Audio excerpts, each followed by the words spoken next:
On a cool damp night, gave myself in that misty light, was hypnotized by strange delight under a lilac tree. Spitting Hebrew, 3 and 1, combination, yeah. Well, how you want to talk like us after this?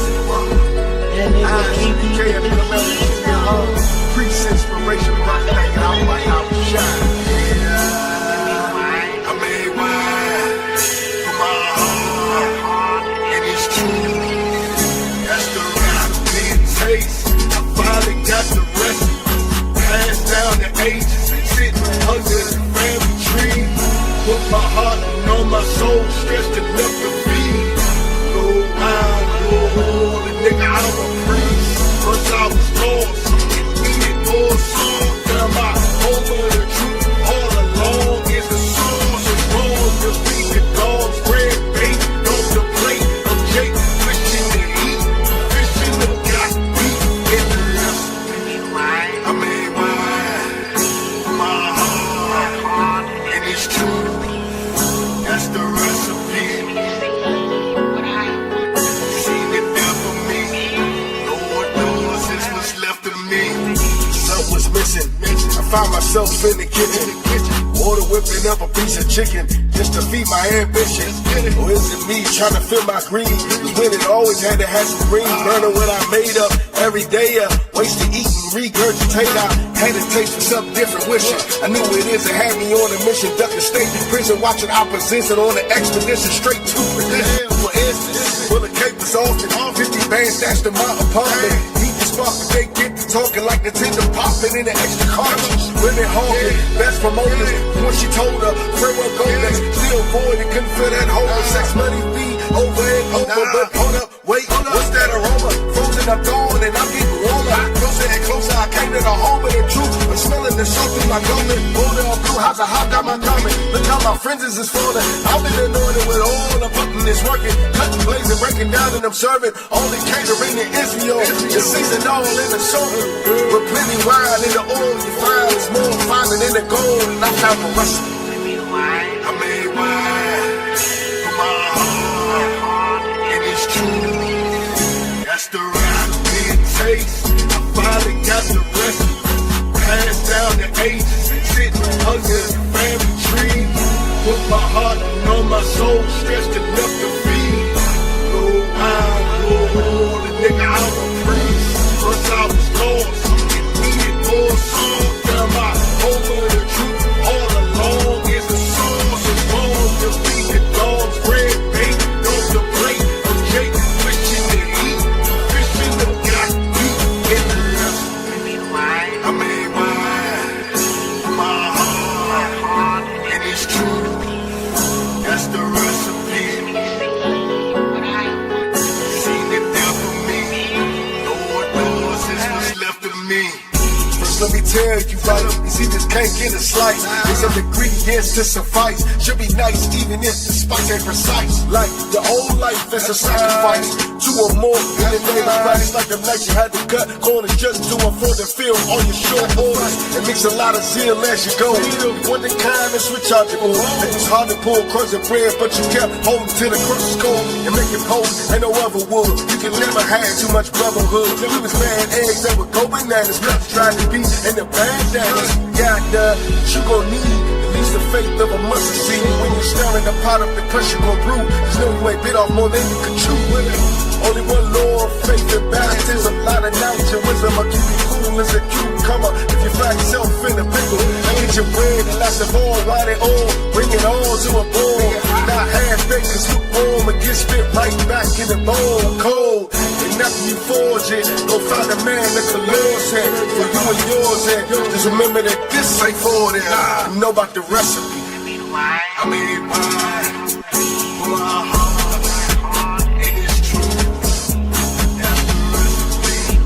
I made wine for my heart, and it's true. That's the recipe. I made wine. I made wine. I made wine. The recipe. I made wine.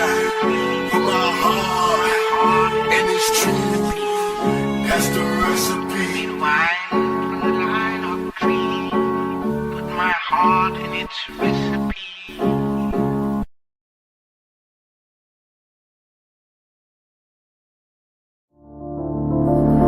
Back roll.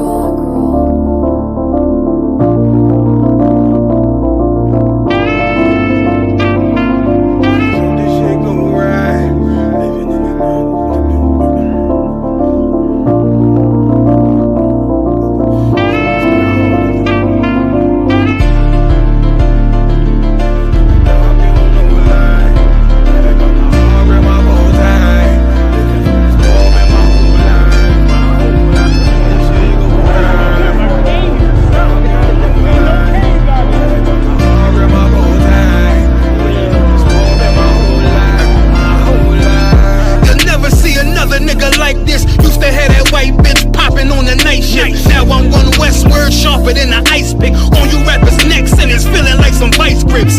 Yeah, that's light shit. Send my bro a kite quick. Ties of war, we ain't forget about you. Keep your light lit. Rappers can't see. Most of them scared to witness. Go and close your eyes. There's one right here for the trenches. Bad bitches, natural hair or extensions. Hood niggas that'll probably grip like some dentures. Brothers on them fences. 23 and 1 out. Praying that that commissary hit before it run out. Bitches on the gram, dog filter with their tongue out.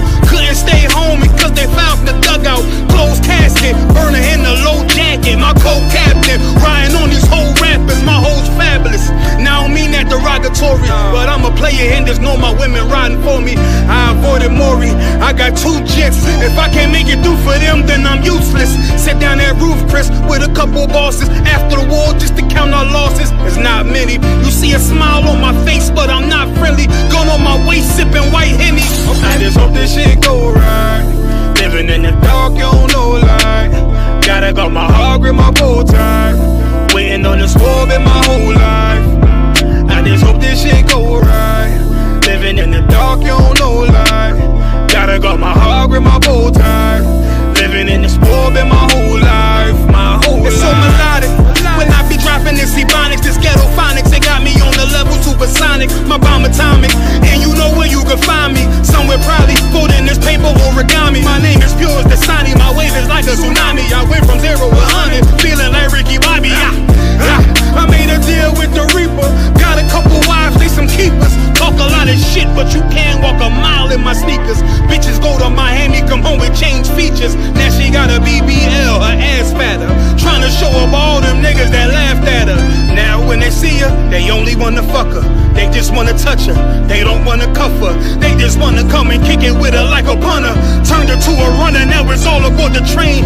Fenty on her face, but it's not concealing the pain, it's a shame. So I'm in the hood like some rap snacks. I know niggas kill you and your mama for a scat pack. Dark tint, matte black, they do it for half that. Had you like 90s, Missy in a fucking trash bag. I'm from Philly, we don't do bank accounts, just cash app. I spit a verse and I just watch the time slow. This that guy flow, this that shit that rappers die for. This that uncut Taha Wall straight from Pablo Escobar. I be at the bar like Moscato. They think it's effort, but no, this that block work. Make the countermeasures, take pleasures, making an op hurt. Light is in the sky, cause every verse is a concert. My mind work at speed y'all can't fathom. Listen to the words of a champion. It can, the streets need another anthem. I just hope this shit go right. Living in the dark, you don't know light. Gotta got my heart with my bow tie. Waiting on the swerve in my whole life. I just hope this shit go right. Living in the dark, you don't know light. Gotta got my heart with my bow tie. Living in the swerve in my whole life. My whole life.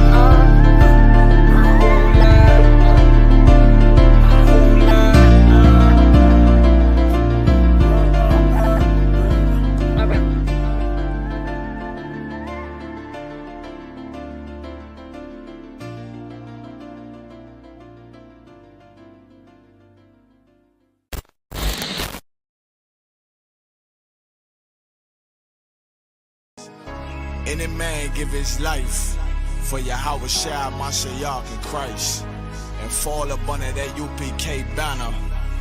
It's my brother and my blood, and I will die and kill for him if necessary. Go to ground, go to ground, go to ground, go to ground, go to ground, go to ground, go to ground, go to ground, go to ground, go to ground. It's all about that warfare, boy. Give ground, give ground, give ground, back up, give ground, give ground, give ground, back up, give ground, give ground. It's all about that warfare, boy. Take ground, take ground, take ground, take ground, take ground.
it's true. Nigga, cool y'all. Go to ground, go to ground, go to ground, go to ground, go to ground, go to ground, go to ground, go to ground, go to ground, go to ground. It's all about that warfare, boy. Give ground, give ground, give ground, back up, give ground, give ground, give ground, back up, give ground, give ground. It's all about that warfare, boy. Take ground, take ground, take ground, take ground, take ground, take ground, take ground, take ground. My soldiers take ground till them stand down. Take ground, take ground, take ground, take ground, take ground, take ground, take ground. My soldiers take ground till them stand down. Oh, thought you could cross us with no consequence, but you will pay dearly. You should've used your common sense. My zeal lit, that means you could never prevail. Hey, where the truth sit, hey, where warriors dwell. Be wise with them weapons, cause I promise. My nine just like my wife, she concealed, she modest. I know two things, a robber will not prosper. And any man harm me and my aunt, I'm gon' meet the doctor. Cause this life is warfare, it's not an easy walk. Been watching my people die so you can miss me with that love talk. My I.S.U.P.K soldiers, any man try to cross your path, make him regret it. What that mean? Fall on his ass. Comparing me to you really ain't no contest. Long live one West. Say what? Long live one West. This for those who thinking we ain't ready for.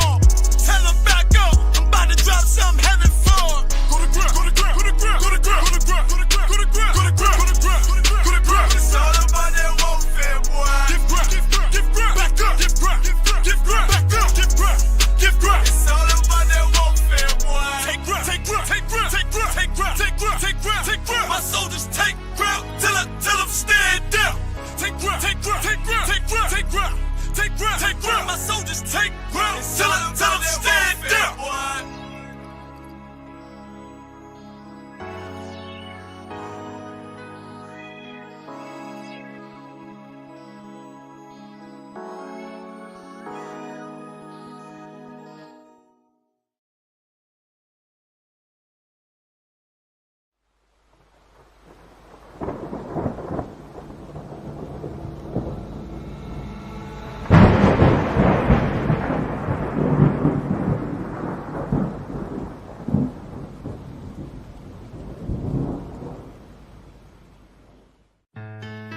West till they bury me. I'm one West till they bury me. I'm one West till they bury me. I be one West to the death till they bury me. One West till they bury me. I'm one West till they bury me. I'm one West till they bury me. I be one West to the death till they bury me. I be one West to the death till they bury me. They ain't scaring me. Rip the soul out of Pharisee. Speaking heresy, it get you fucked up apparently. It's like they daring me. I said chill, they ain't hearing me. They ain't listening. Every bar nitroglycerin. Hit your heart, bring it back to start, make you live again. Get them dividends or we start getting ignorant. I be on that soldier shit. I told you shit phenomenal. Nah, but he abdominal. So what you suckers trying to do? Rhyming comical. Guess it's funny until I'm bombing you. Bring apocalypse to them pussy niggas that's popping shit. Team of all-stars, I coach them up like I'm Popovich. Fuck the politics and the lobbyists and apologists. They vagina, so we gon' check them like gynecologists. It's kinda obvious how the situation is ominous. The way I vomit this and regurgitate for the audience. They start applauding this cause the competition is fraudulent. From the era where niggas smoke you up like a parliament. The flow been stupid, shit has gotten retarded since. All the dominance of one West rising to prominent. Cause I be one West to the death till they bury me. I'm one West till they bury me. I be one West to the death till they bury me. I'm one West till they bury me. I be one West to the death till they bury me. I'm one West till they bury me. I be one West to the death till they bury me. I'm one West till they bury me. They want a nigga quiet, mute my maneuvers, but I ride like I got group time for Uber. Rhymes hard like they been viewed by Medusa. 9 milli Luger, 17 in the Ruger. Only need a few to sit up in your medulla.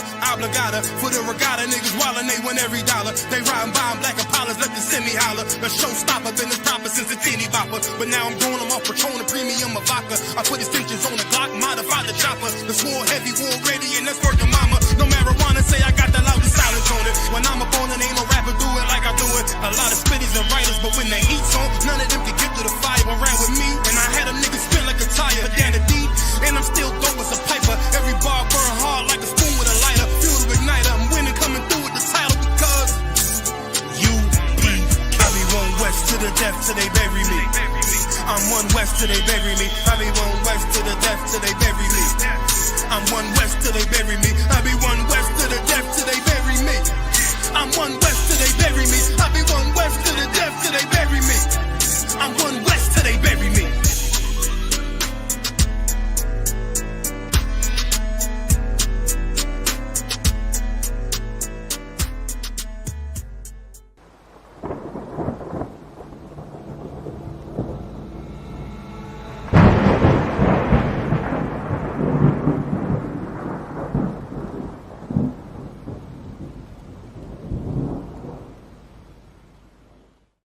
to work at Fox 5, boy.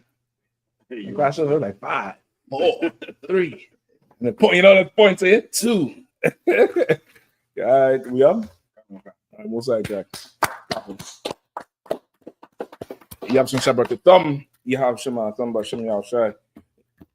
DC scripture breakdown and law class. You could ask all your questions, you know, get them answered. You know, tonight we're gonna go into that sinners a little bit. I'm hear what you all think. Everybody postulating and hypothesizing about the damn movie. It's a movie. That's the first thing. It's only entertainment in a way, to a point. So we're gonna go into some of that. We answer any questions anybody have. I believe that's about it. What we have coming up? We have anything coming up? Chicago Cookout first. July. Charlotte is first. That's what, June. I think it's beginning of June. Then we have what? Somebody pull it up. You could just pull it up online, please. Let's run through it. All right. Let's have it standard too in the in there to pull up. All right. And all the cookouts are the dates. You'd advertise them in every class. You know what I mean? Right. Y'all make sure and like and share all them videos that going viral again. Big up to man and Yahanna, man, putting together excellent class over hardest working man in Israel and all the events. Big up Captain Akkad and that Hebrew Academy. Get our hand, all the instructors, because brother, they see us training and we get in the right reaction. Fear and honor. Who is not honoring us is fearing us, and who is not fearing us is honoring us, and that's right. That's good. It's really the unity and the brotherhood that they're seeing.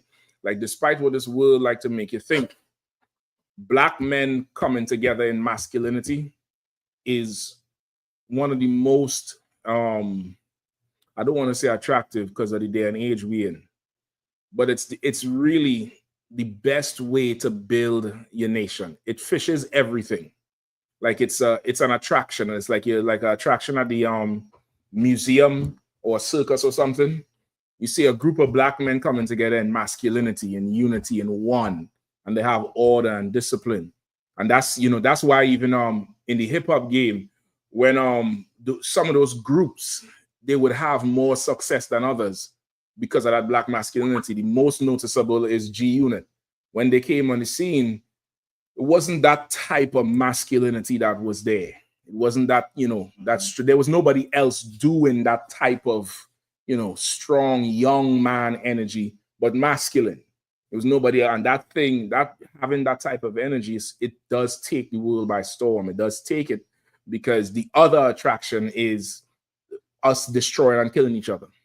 You get the point? The only thing stronger than that is brotherhood, and you'll see it everywhere. The brothers from the Caribbean, from the islands, we see it with different musicians. Different musicians have a more masculine, aggressive spirit, and they thrive more than the singy, dancey type niggas. You get the point?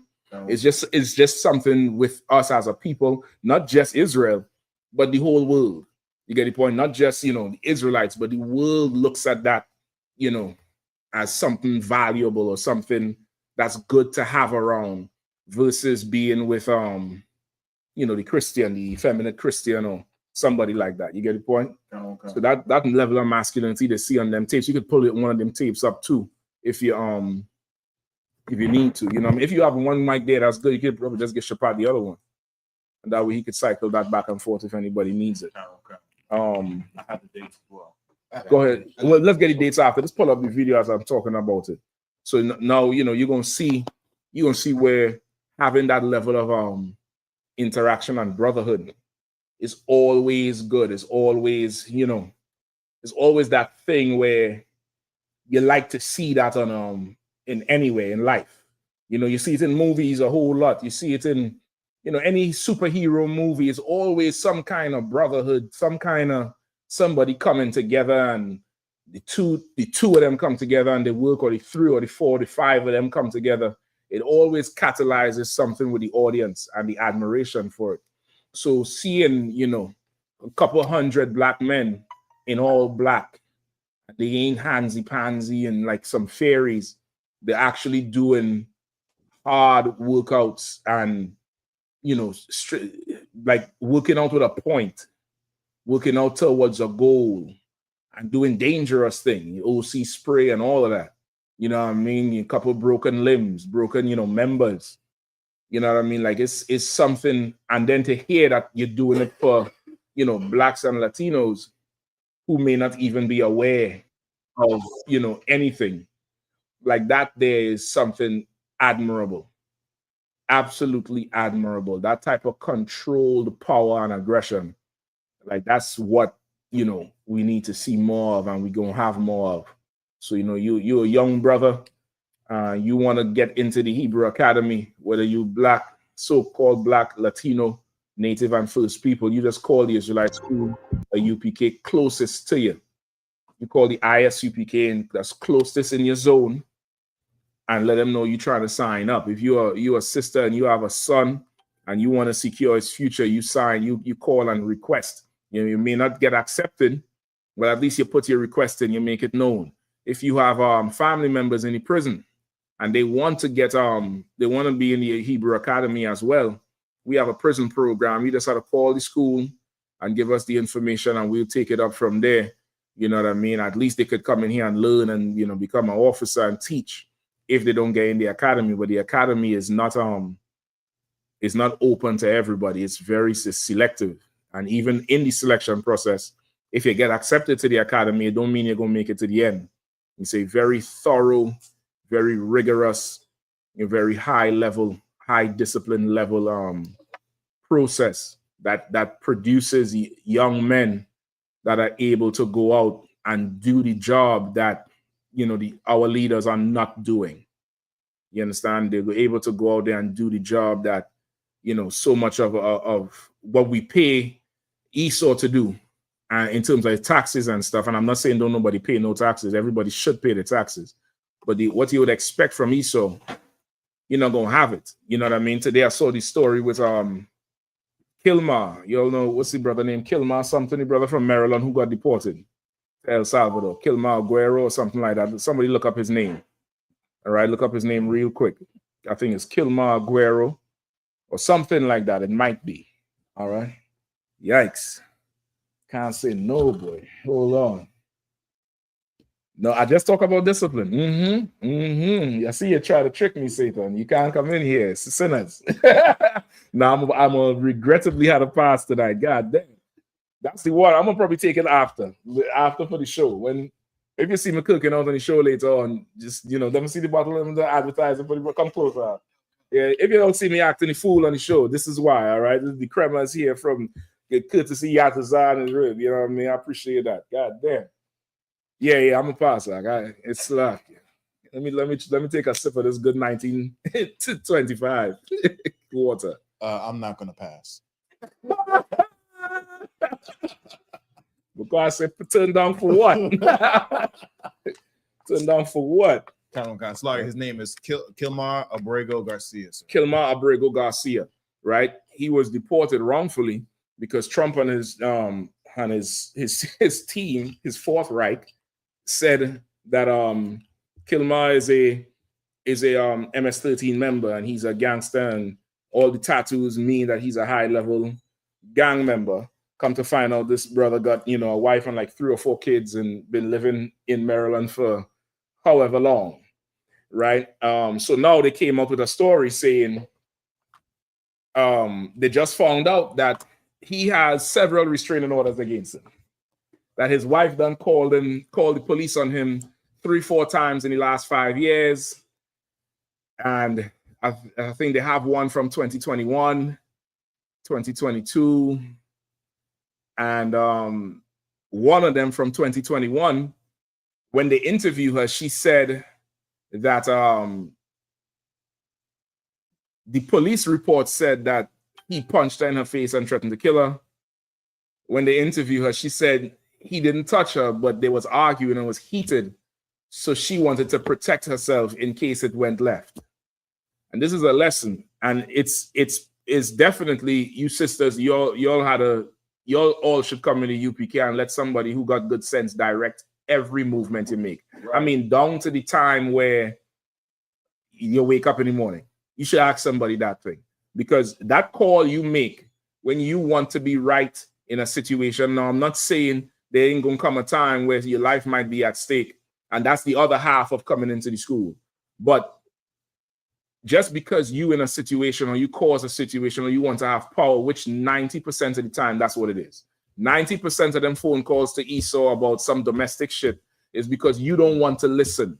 It's because you don't want to yield to the man, or you done did something to violate him, and you think you're married to your girlfriend, where you'll just trade slights and passive aggressiveness. You don't know a man is going to knock your jaw open. So the situation, it gets out of control, and now Esau is involved. So now, even though he doesn't have a record, they're using this against him.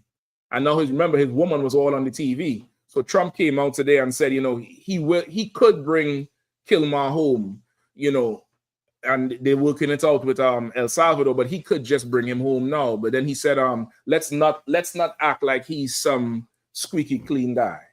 That's what he said. That's what they're saying on the news. So you ought to understand too, now more than ever, as a woman for sure, and as brothers too, they will use whatever against you. They'll use every single thing against you and have no mercy about it, have no recourse, have no regret. They'll use it against you if it means shaming you, right? If it means shaming you, they'll use it against you and they'll profit off of it, which is why you need to come in here, because something going on like that, you just have to call the camp leader. You just call the camp leader of that city, and a vehicle might come pick you up, or they'll send an Uber. They'll tell you pack the bag, leave the house temporarily. They'll talk to the brother. You're gonna have to be separate for a period until a council is called, and then everything will be worked out from there. But you call Esau on these things, brother, it's never going to end up well for you at all. Now, I'm not saying never call. I'm not saying what if this is a legitimate, domestic issue. That's not what I'm saying. I'm talking about the 90-something% of the time when this is just about, you're not doing this. Who the hell are you? You're not my father. That's the spirit of that type of argument. That which is 90% of the whole thing. Some bro just want to rule over the brother and will threaten him. And that's the other thing. That's why Eve got to have a power over her head, because her emotions is going to make her exercise power that's irreparable. Most men have a certain amount of restraint because a man understands his power. A man understands, if I put my all into the swing, it's going to be over. So I'm not going to swing on you. I might grab you. You get the point? I might do something, but I'm not going to put everything into it, because I know what damage I can do. Eve does not have that meter. You get the point? She doesn't have that meter, and that's what's going on here with this brother, right? First, they were saying it was just one time she called. Then upon, more investigations, he done called before 5 times over a few years, and they showed the damn police report on the damn news with, I'm gonna kill you, this, that, the other, and I'm like, well, goddamn. Just like that, the whole thing it's going to turn. They're going to use it. They're going to absolutely use it. If not to fully, keep him there, to turn the public interest against him, because it's because of the public he got so much attention. The public stepped in and was like, "That's wrong. That's wrong. That's wrong." But now, they're gonna milk it. You're gonna hear more about it as time goes on. You get the point? As time goes on, you're going to get more about it. So now is the time that everybody needs to come into the truth, because Commander John Yahanna is building that. He's building that place where you could leave the world behind to go. We tell a lot of people, come into the truth, and leave your job, leave your family, leave whatever. Yeah, we got all that on the side. It's like walking through a mirror. It's just like walking through a mirror. It's just the reflection is way better than whatever you fathom in your mind. You get the point? So now is it? Go ahead. Go ahead. The question is coming from Nathanya Allah. He says, Shalom Yahabashim Ashar Barakatha. My question is Christ's current state divine? Because is Christ's current state divine because he hasn't died since death, or is he still like a man? Is he still a man like us on earth? Okay, when you say divine, what do you mean? You gotta explain what you mean when you say divine. I also want to make sure we get in the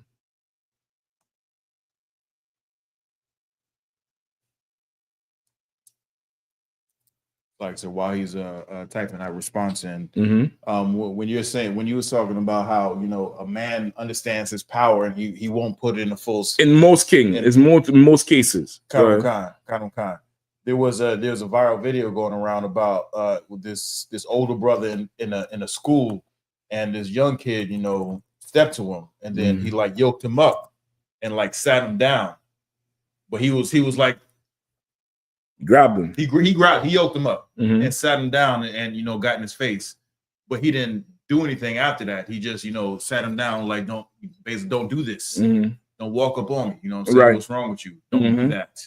And then he was like, he was talking to somebody who was off camera, and he was like, hey man, come get this dude. Yeah, he stopped right there. He stopped right. And then how many times do you see on camera the mother come to pick the boy up and she's smacking him all the way to the car? And she thinks that, okay, and this is a part of, okay, what I would say comes from slavery. Like, we are a people who, a lot of what we do is we have repercussions in mind from the very beginning. That's how we operate. We operate from a point of repercussions, and it comes from slavery. It comes also from poverty. It comes from being in a state where you're financially deprived. You can't afford certain mistakes. You can't afford none of that. I come from a background where, as children, you had to go to school with a school uniform. I know up here you all had the freedom of wear whatever the hell you want to. And that uniform, brother, could get your ass bust out. That shit a little too dirty, that shit ripped, because it costs money to repair it. Your parents ain't got that money. That new shoes, you trying to go play ball with that shit, nigga, you got to watch yourself. You got to figure out how you're doing this, because you could get beat over shoes. You get the point? So a lot of how we are comes from that. And of course, the Christian church, because Christianity gives you that false sense of pride, that you have to be a certain way to get accepted. So now parents who do stuff like that go down to the school and embarrass the child in front of the school. In their mind, they think they're communicating to everybody else that they're a good parent, that this child is acting out on their own and not because of the parent. Because look how good a parent I am. Look how good I am. I'm a good parent. Go in the car. You know better than that. It's not about discipline. It's about the parent's ego in the school. You get the point? That's what it is at that point. And that's irreparable damage, because that embarrassment lives with that person till they're grown. They don't never forget that shit, because they had to come back to school the next day. They had to come back to school the next day, and while they're in one side of the class, before the teacher come in, somebody near the other side of the class, lend me a pencil. Give me a sharpener. They're just clowning you. You get the point? It could be very embarrassing, especially for young girls. You see it with young girls too, where the mother come in and drape them up and pull them out by the hair and call them all kind of shit. Now this girl had to come back to school the next day. And that has nothing to do with discipline. Nothing. It has absolutely nothing to do with discipline. That's the parent's ego. It's a broken understanding of the situation. You think you're doing discipline, but that's not discipline. You're doing way more damage. Discipline is, you want to talk when we get home, no sweat. Because they're expecting to get it. And you're looking, yeah, all right, no problem. Yeah, I understand. Don't worry about it. We'll sort everything out. And the car ride is calm. When we get in our house, though, that's something else. You get the point? Like, that's something you could repair, because you ain't doing it to them in front of somebody. And now you're not going overboard because you have an audience that you have to perform for now. You get the point? On the ride home, you might pull out a little more. They might tell you something that changed the whole dynamic. Oh, is that what happened? All right, no sweat. Yeah, but you still had to get punished for this, blah, blah, blah. But that knee-jerk reaction there is part of our brokenness. You get the point? As a society, it's part of our brokenness, and we really don't handle certain things well, and it translates into everything. That's why everybody needs to come in here and get fixed and get totally reprogrammed on how to deal with everything. Go ahead, Yahanna. It was Shapat. You got Yahanna? I'm kind of a little off subject. Mm-hmm. You good? All right. He responded, Mhm. and there's 2 other questions. Okay. He responded is divine, as in he's just like angels. No. Okay, and okay. It sounds like your understanding of divine is a little bit incorrect. All right. Somebody look up, give me a definition of divine. And it just sounds like your understanding of it is a little incorrect. All right. We'll get to it. Before we get the other 2 questions, give me Ephesians 4 and start at 26. 26, go to 27. Quickly, I need it. Anybody who have it. 26 and 27. Paul. Can. Go ahead, please, Art. The book of Ephesians, chapter 4 and verse 27. Start at 26. Start at 26. The book of Ephesians, chapter 4 and verse 26. Go ahead. Be ye angry and sin not. Go ahead. Let not the sun go down upon your wrath. Right. So this is what he's saying. He's saying, don't be angry and sin not. It's not wrong to be angry, especially if you have a reason. It's good to be. You get angry. It's okay to be angry. It's fine to be angry. But he's saying and sin not, meaning what? Don't go overboard with the thing. You get the point? Don't go, and that comes back to what we talk about with the parents towards the children, Eve towards the brother towards Eve. It's good to be angry, but you ain't got to do something that you can't repair. And sometimes in the moment, you feel like you have to, go there with it.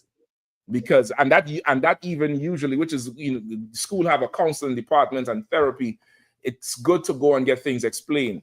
Usually the extreme act comes from a position of you feel like you're not being heard. And now you have to communicate louder. And this is louder than my loudest voice. I know you hear me now. Eve called the cops. I know you hear me now. Oh, you're listening now. You're on your good behavior now. Yeah, he about to hit me. Meanwhile, you outside. You get the point? Same thing with the parents to the child. It comes from that whole thing and frustration and stuff.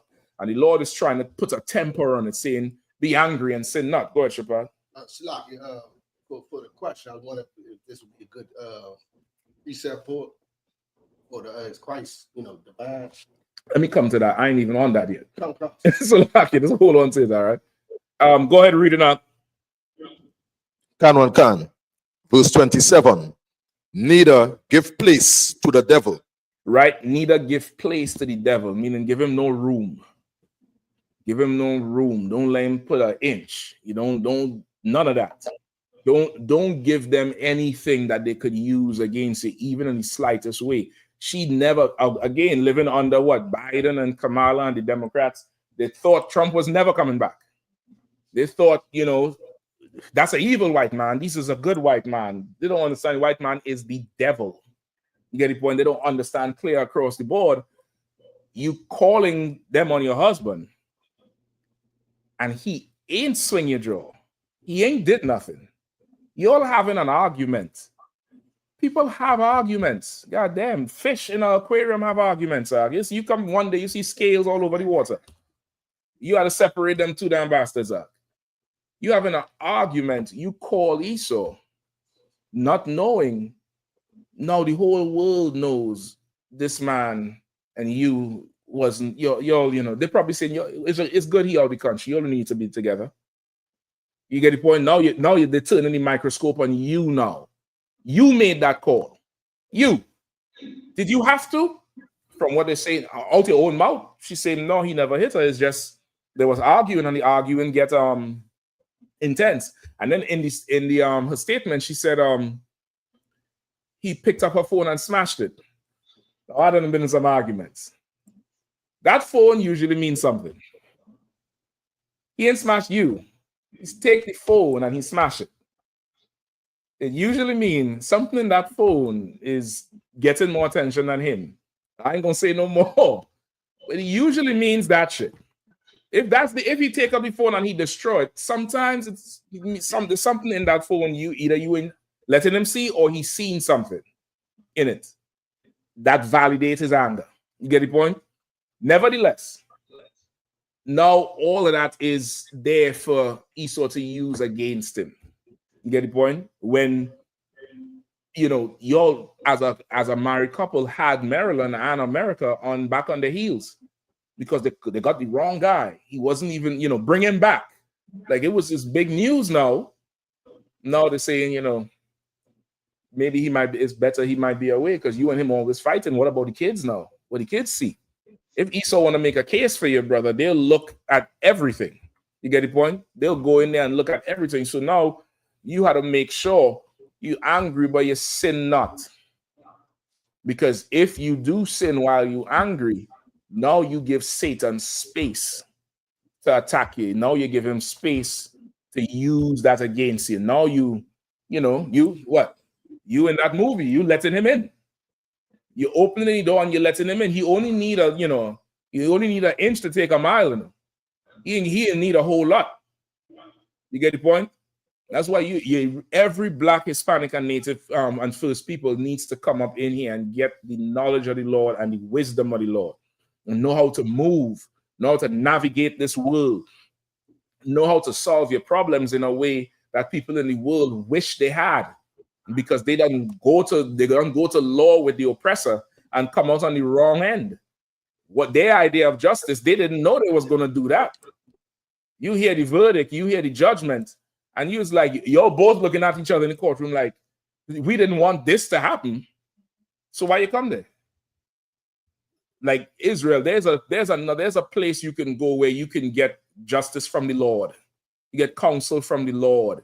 You get mercy from the Lord. This oppressor, he is absolutely merciless and toying with our lives. Trump said, yeah, I could bring him back. I could bring him back anytime. But let's not act like he was a model citizen.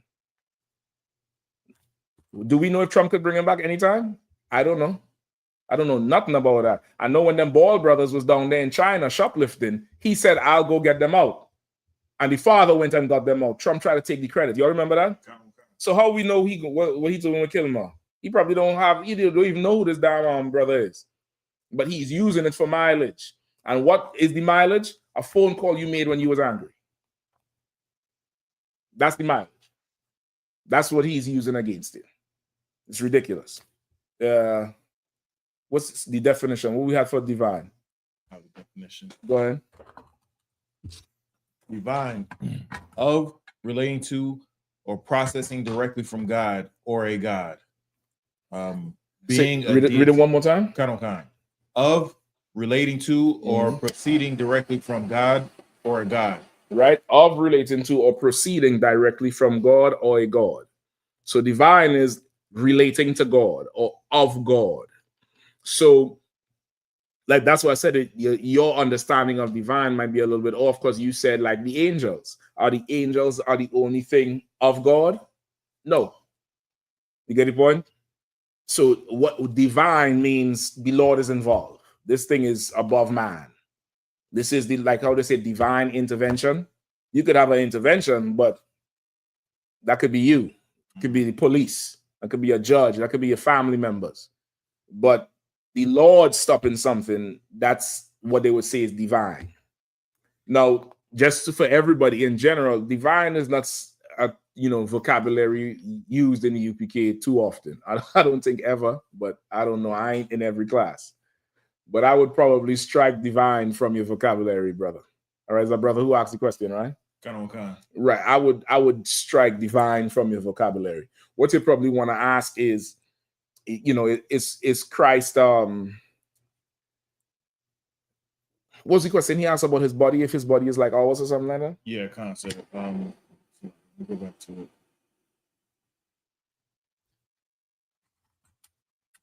My question is Christ's current state divine because he haven't died since his death, or is he still like a man? Is he still a man like us on earth?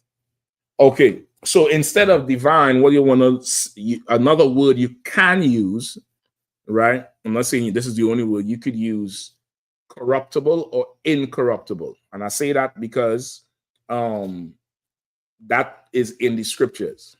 That those words are in the Bible.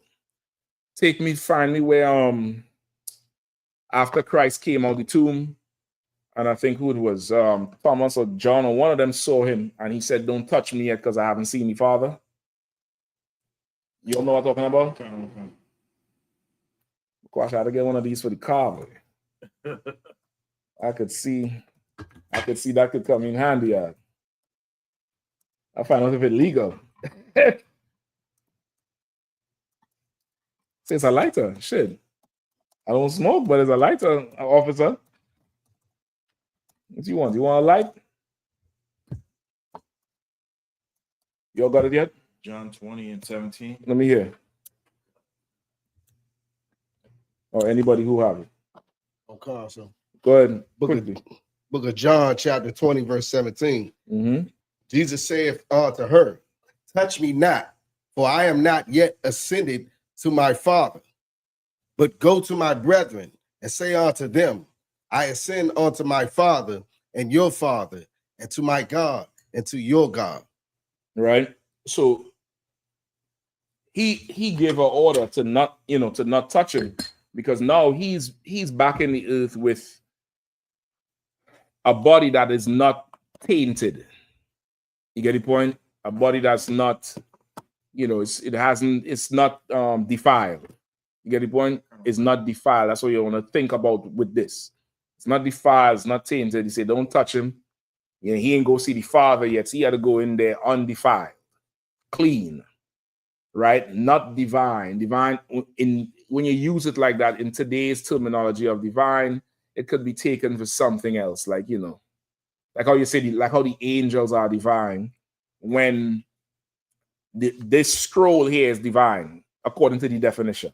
You get the point? The wine that we use for the Sabbath service, by definition, it would be divine. This incense, of course, is divine. It's the Lord's favorite smell. You get the point? By definition. But I wouldn't use the word divine to describe it. It takes the teeth off of it. It takes the power out of what it really, what you really want to convey. And that's, again, because of the Christian church. All right? So now his current state is that. His current state is that he has a new body that is not like ours. It's not what? Corruptible. It's not corruptible, right? It's not something that would, age and break down like ours. You get the point? It's not that type of body. This is the body this would be the best body you would have if you would be living in the kingdom and obey the Lord from birth. Our bodies today done went through pork and shrimp and crab and lobster and, smoking anything that you could pick, cigarettes, weed, hibiscus. You young, you fold up whatever in a piece of paper and light that shit up. Just because, you see it on TV, you get the point? Our bodies done went through, horrible things. You get the point? There's severe drug abuse, all kind of shit. This body you have is corruptible, it's compromised. You understand? What he has is not corruptible, is not compromised. Like that's what you would want.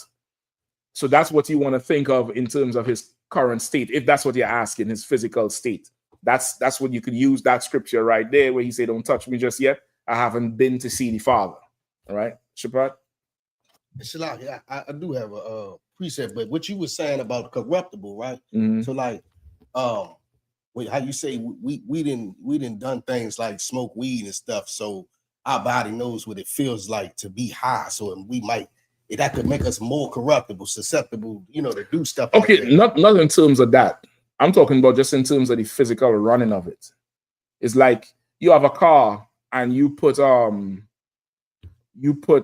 diesel in the engine and it mess up the engine. Now the car ain't really running like how it running, but it have a little extra skip in the time and it ain't doing what it's supposed to do because you done mess the car up. Versus somebody who gets something It's still got plastic on the seat out of the damn dealership. Cause. That car running, you know, you mash down on that shit, you know, you back in the seat. Yeah. You mash down on yours, it's how to put all over the damn place because you done put something in it that ain't supposed to be in it. Think like that, because it's a body we talking about, not the spirit, right? I believe that's what he asking, his physical state. He's asking his physical state. So that's more so you want to understand it like that. You get the point? It's obeying the Lord. Think Samson. Samson he had an incorruptible body before he sinned against the Lord. He didn't eat no pork. He just had sex with a whore. And lost power. You get the point? Lost tremendous power. Lost power and respect. You get the point? Like, just think like that. Like, we are a people, brother. Like, the Bible would tell you how we would be in war. You know what I mean? They would tell you how we would be in war. And just think about, you know, I always liken it to like the NFL and, you know, the more physical sports. Like, imagine men like that with armor or, you know, staves or a sword or axes. Never eat pork, never eat shrimp, never laid with no whore, never abort no baby, never got high. The woman ain't whores. They live in a certain life. We ain't contracting certain diseases because why? Shower at the evening, wash at the evening. You're unclean for 7 days. You're in quarantine before they even know what the hell quarantine is. That's in the Bible. Brother, you meet me on the battlefield, like, it's light work. You get the point? It's light work. They're talking about, you know, who see the gorilla? Samson slew how much thousand Ethiopians with a donkey's jawbone? We talking about a gorilla, nigga. Shit, a gorilla? God damn. I know exactly how to kill that motherfucker. Go ahead. And Slavi maybe went to the glory of the Lord, but the Lord sent us in the battle with 300 men to fight 65,000. You understand? And remember the one with Gideon. When Gideon was taken, that's the same one you're talking about? But he said, send them men home. You understand what I'm saying? Like we are what the Lord is, you know, has for us. We really, it's hard for us to fully fathom it because we're born here. We're born in this thing. We've never seen glory. That's why these movies with a black cast is so mind-blowing for us. It's like going to church for us, really. Like, this movie is having the effect of the original Black Panther. I don't know if you all really understand it. The reason why it's not bigger is because it's not for all ages. The kids ain't there with it. You get the point? This is more the adults. But brother, there's people who done seen this movie 3, 4, 5 times in the theater. I'm not talking about bootleg. You get the point? Because it's so, we seeing ourselves in a different light. We seeing ourselves like strong and making good decisions and doing this and that. We ain't grow up seeing that. So imagine growing up with the law, with Passover. You 12 years old, you might be ready for the academy because you growing up different than how it is now. You're more mature. You get the point? You know, there's certain people who've never seen animals and trees and stuff like that in terms of being physically there to have a full understanding of where the process of food, process of planting. Think about how detached we are as a people. Go ahead. Right, sir. Didn't Cam Ariat go at like 12? No, not 12. Not 12. Definitely not 12. 12 he probably was in the back of the camp, not in the camp, but he would be down there sometimes in Philly. But definitely not 12. I think when he did academy, 16, he wasn't with academy year. I think it was the year after, 2016. He probably was a teenager. Just like what you were saying, though, growing up with the truth. You're growing up with the truth. Like, you know, you have a different level of maturity. You understand? They have a way different level of maturity. Is, you know, you could take on more things. And we see it with the heathens. Sometimes the heathen have some prince on the throne and he's 9. You get the point? Now he inherit the thing, but think about the schooling he getting versus you trying to find X in some classroom. Yeah, they give you A plus B is C. Now find X. What? This nigga learning about trade and tariffs at 9 with different examples of grapes and shit. And if you tax these people, you get more over here. He understands that concept. You a grown person listening to the news, you know, at the traffic light, and you don't know what the hell they're talking about. Yeah, you understand what I'm saying? But taking it back to the physical part, you want to think more like that. Like that's really what it is. His body is incorruptible. It hasn't been corrupted. Let's put it like that. It hasn't been corrupted. It's incorruptible. He done died. He came back with a new body that ain't did none of this mess we done did. You get the point? We done filthy. We trying to come back and follow him. He tell the woman, he can't touch me yet. I ain't going to see the Father. You get the point? Y'all chill. I ain't go up there to see the Father yet. He has a body that's the best body you could have. It's working. He's not going to die like how we die. He's going to die like, can't say he going to die because you don't know. But just think if you had a body operating in its optimum health, you won't die like, of a heart attack at 40. You wouldn't, you ain't dying, you're getting robbed in the street and your brain's blown out. You going up in age and dying on a bed surrounded by, 20 kids, 50 grandkids, 250 great grand, that type of shit. Like how much people that's happened to now? The Queen of England, maybe. You get the point? Like it's a difference with us. Go ahead. It's a lot. Just thinking about the image that was written in Revelation and Daniel. He coming back like an older man. You know, so he's not dead, but he got. But that's again your understanding. How is he coming back like an older man? I just like hair of all white. But that doesn't mean he older. Constant. You understand? That could just be the striking image the Lord wants him to have. You get the point? That could be the striking image of, okay, I ain't bringing him back like an old man. But when you look at him, you're going to be like, okay, this is some serious here. You get the point? But that don't mean he old.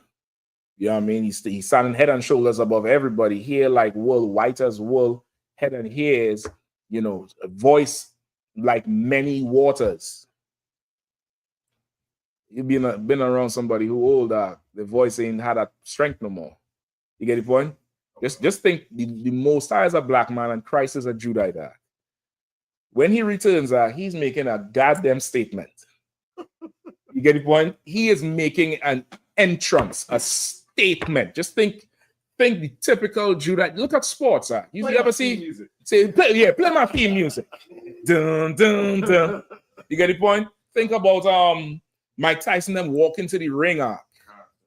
How they come out there and shit. A card march brothers through fog in Florida.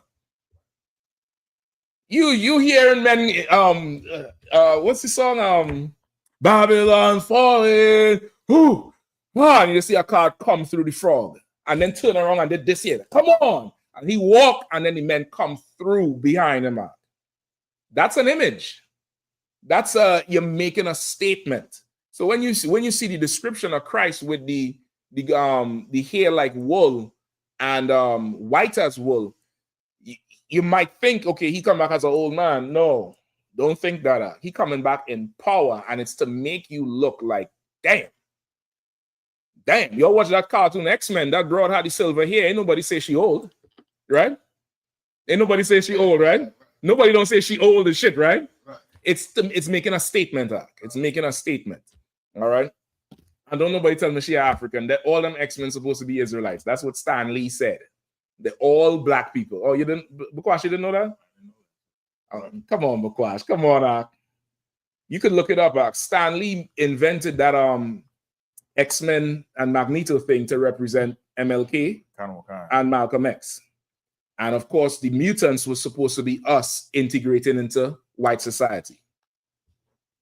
You're looking at me like I'm lying. No, I knew the Malcolm X and the yeah. Well, who Malcolm X? If one is Malcolm X and one is Martin Luther King, who they represented? Niggas. Exactly. But they, of course, they give them different, looks and stuff like that to tell the story. But they all us. They're all supposed to be us as a people. All right. Where we at now? On the same topic. So that answered the brother question with the divine thing on Christ. Let me know if that answers your question, Mark, if I understood you right. If not, just please retype it in. And then he says, I'll come to your extra part. he says, so the babies that were born into the truth and grow up in the truth, do they have incorruptible bodies? No. They have corruptible bodies. They do have corruptible bodies. They being born in the truth and growing up in the truth, they're going to have,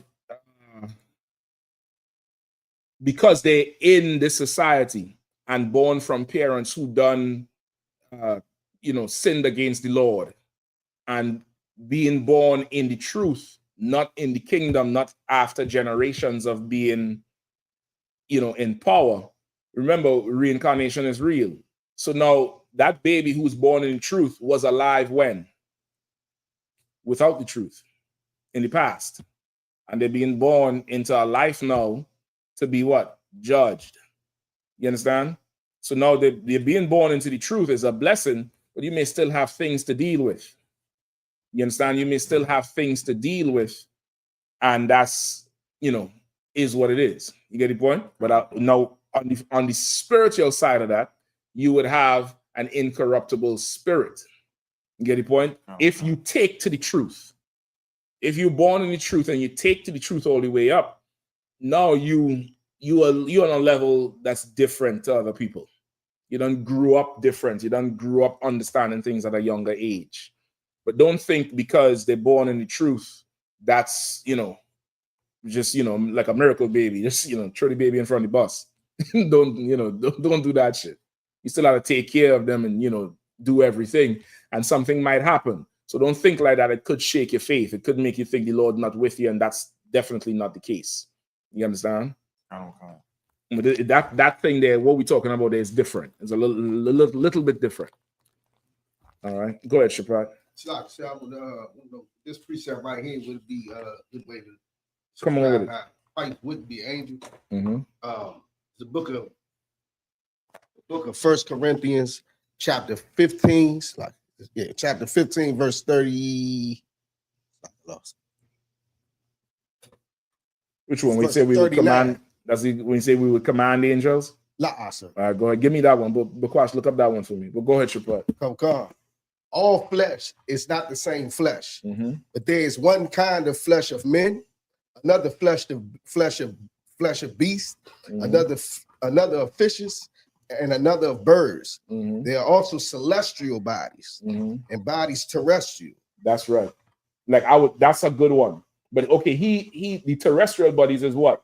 Like our bodies on earth, right? Christ would be where the Lord is. Right? In what? He'd be extraterrestrial. You understand? So now you could use that to support when he said, "Don't touch me, I have to go see the Father." You understand? There's glory to certain bodies. The angels, the Most High, the host of heaven, they don't have bodies like ours. They don't die. You understand? So you could use that for it for sure. You just had to explain that part. Like while he's on earth, he had a terrestrial body. He ate, he drank. He said it. He said, the Son of Man, he said, John the Baptist came drinking. You all call him a drunkard.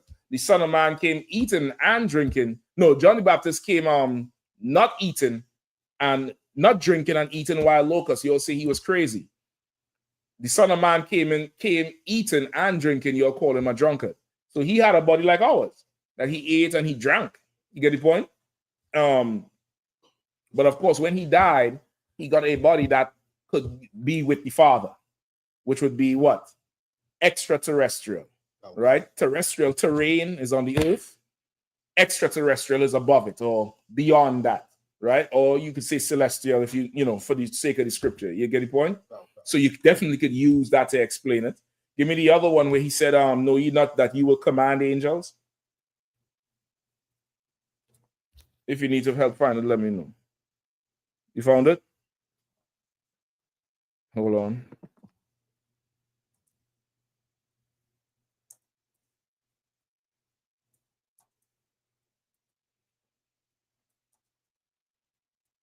Maybe command is not the word.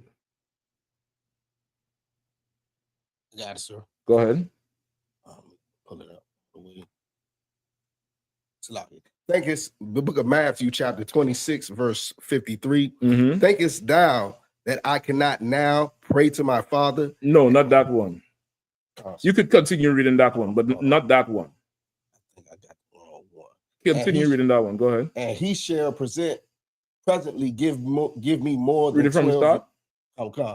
Thinkest thou that I cannot pray to my Father, and he shall presently give me more than 12 legions of angels? Right. That's Christ saying that he could call the angels from the Father. He could call an army down right now if he needed to. That's not the one I want. Go ahead. Luke chapter. Luke chapter 4, verse 10. For it is written, he shall give his angels charge over thee to keep thee. Say that one more time. For it is written, he shall give his angels charge over thee to keep thee. No. He shall give his angels charge. This what I'm talking about is Christ saying we will have power to command angels. It might be. Where you was Luke what for? That was Luke 4 and 10. Okay, hold on. my God.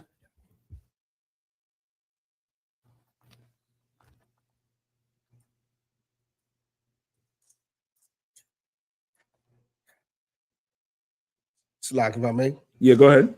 I believe it's the book of 1 Corinthians 6 and 3. Go ahead, let me hear it. Know ye not that we shall judge angels? How much more things that pertain to this life. Right, that's it. You're gonna have power to judge the angels, meaning to give them orders and tell them when to go and where to move. You're gonna have that type of power, over them. All right. I forget what we pulled this for. What we pulled this for? This was the same thing with the celestial and them. Right. You're gonna have power over the celestial. You're gonna have power over that. All right. Even though our bodies would not be like their bodies, we have power over that. All right. All right, go ahead. There's a question from young man Joseph. Says, Salaki Adawan, Mm-hmm. how should you talk to a sister about getting into the truth? Don't. Next. No. Go ahead. Good request again. Khan says, Salaki Adawan, how would you talk to a sister about getting into the truth? The sister is so destroyed that she feels as if no one is there. I really want to help her. Okay, yeah. I was right the first time. Okay. You damn near wanna. You're a young man, right? You're a young man Joseph.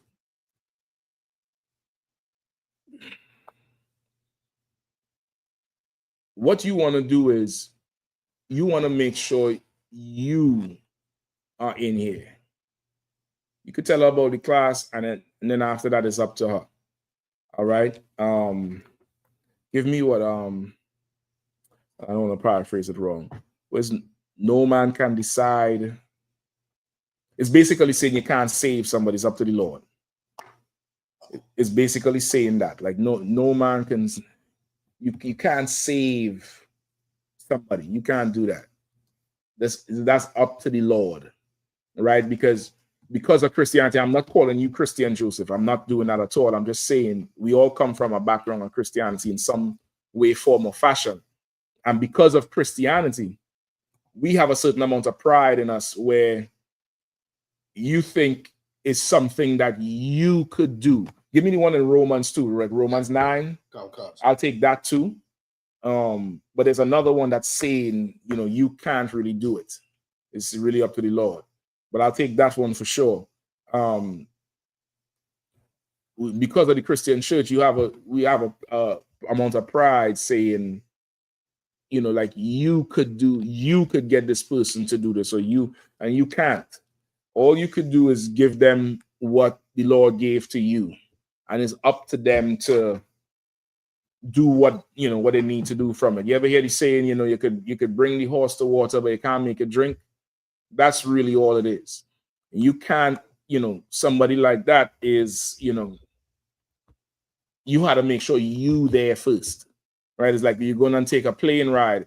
They tell you if the plane go down or they lose altitude and the oxygen is out of the cabin, they say save yourself first. Put your mask on first. If you have a child next to you, you ought to put your mask on first before you put on theirs, because the oxygen is out the cabin. As you trying to put their own on, you might pass the hell out of that. And now they can't put on yours or theirs. Now everybody die. You're going to have to make sure you in here first. You're going to have to make sure you walk the walk. You talk the talk. You got to make sure your old man fully dies before you even try to get somebody else to follow your path. Not follow you, but follow your path. Because why?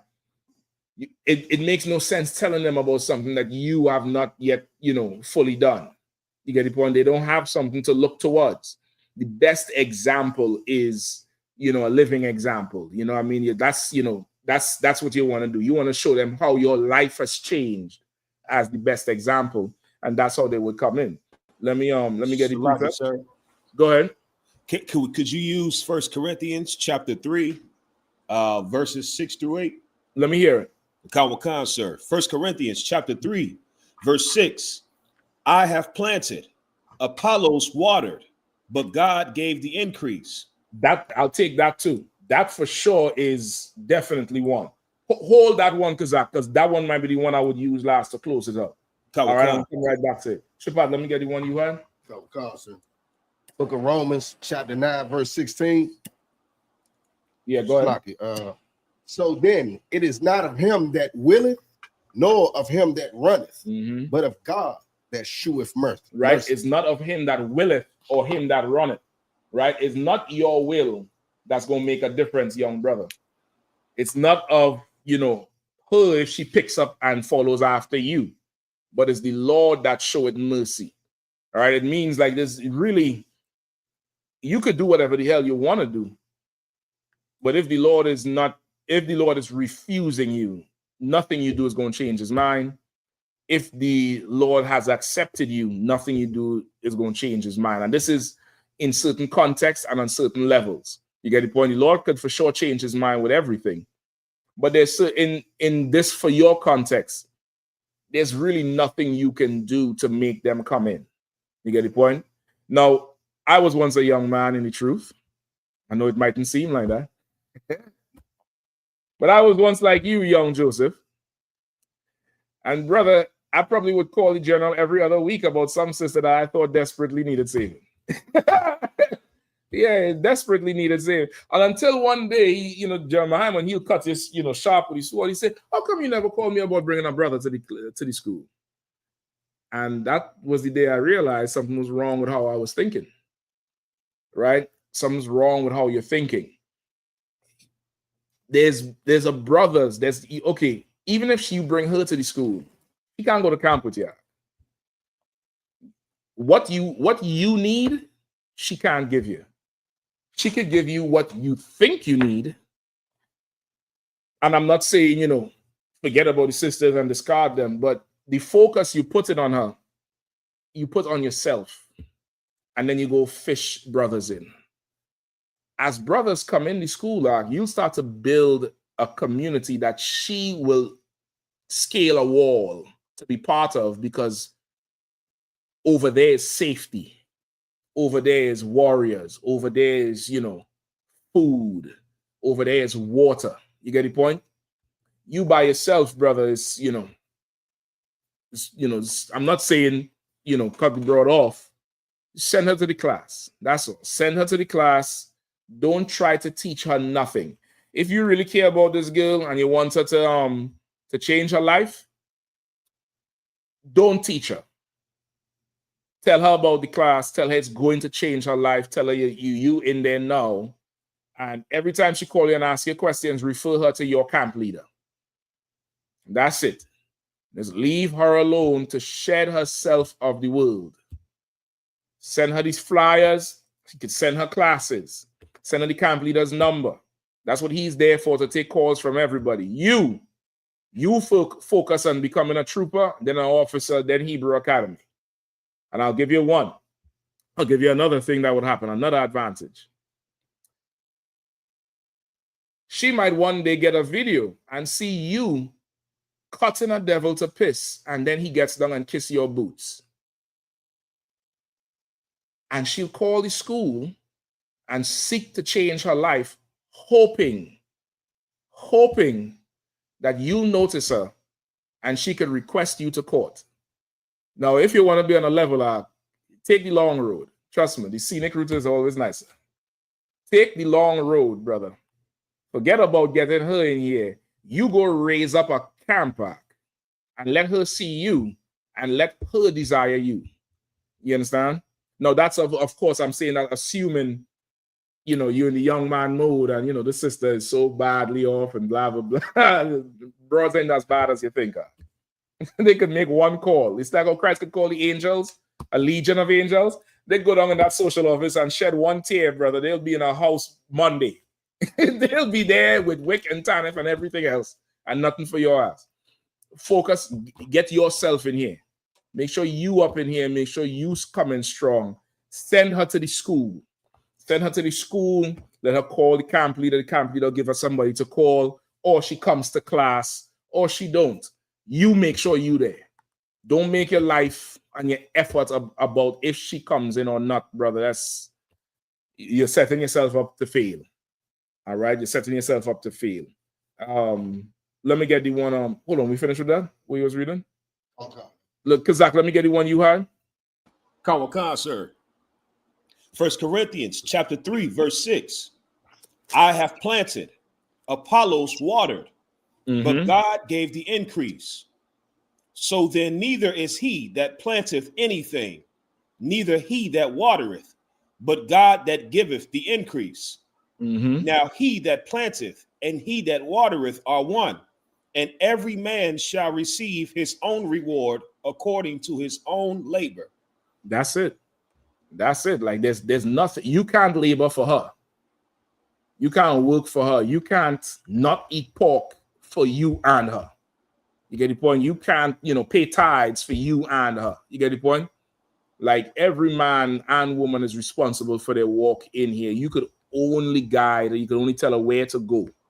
You could only tell her, you know, what she should do. But if she ain't coming, if she ain't listening, brother, it's futile. You get the point? And again, from being a young man, from remembering how it was being a young man, you know, the truth, because it's the truth, it's powerful. And women are attracted to power. So put yourself in a position of power and just, you know, you'll be able to pick. If that's the situation that you are in, you'll be able to pick. But just strive to get the work of the Lord done. That's my advice to any young brother. Go to work. Go to work. Study. Pray. Fast when you can. And go up on that podium and light fire to that mic. Go up there and blaze. Ask the Lord to be with you and deliver the word of the Lord on that street, brother. You do something amazing for the Lord. She'll be, and who is this guy? She'll be calling to find out who you are. And that's, you know, that's the more fulfilling route you should take, in my opinion. All right. Go ahead.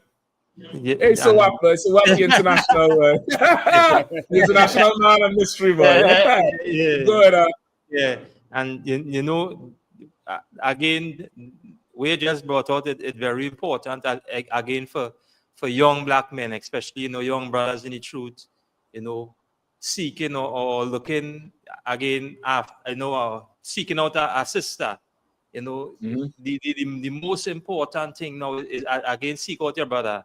This sister go find you way by again looking at you being right, being a man or being amongst brothers, because now that is she protection, that is she hedge. Because now without that hedge is like she unprotected, and we see what happening to our sisters today who unprotected. The on all corners of the streets, as we say, our oppressors are taking full advantage of them. So now again, you know, that way bringing out is so very heavy and very pertinent for us today as young men. So to water for that. So.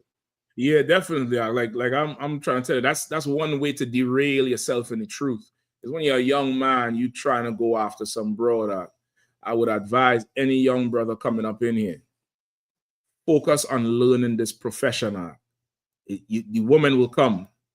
The woman will come, brother. They're seeking after you. And I'm not saying don't send a flyer to the sister. Don't tell her where to go. Do it. But when you say, you know, how can I help her? Really, well, he said, I really want to help her or something like that.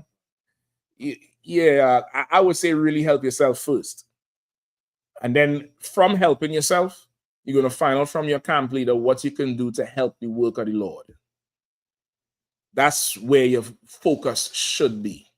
You get the point? That's where your focus should be. And I would also ask you to look in your circles. I guarantee you there's 10 more brothers like you that need the truth more than she need water. All right? That's just, you know, the reality of life. Send her to your camp leader.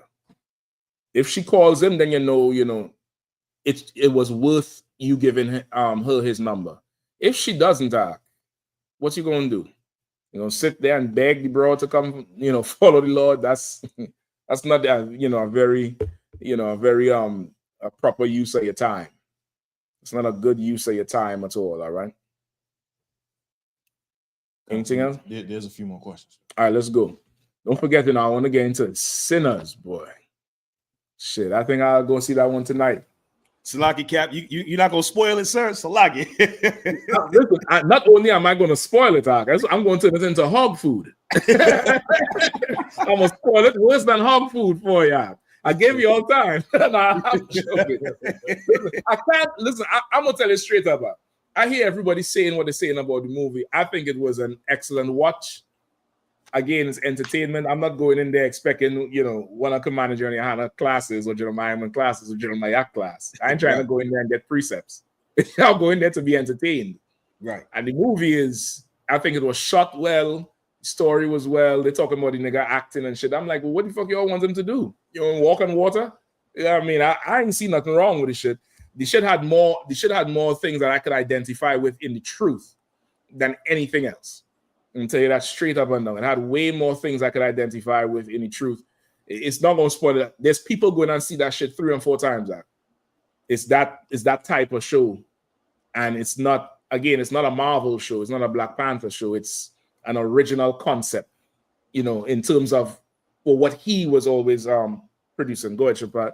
It's like, sir, what you said about you made a comment about, you know, the fake Israelite group. You know what I mean? I saw that 100%.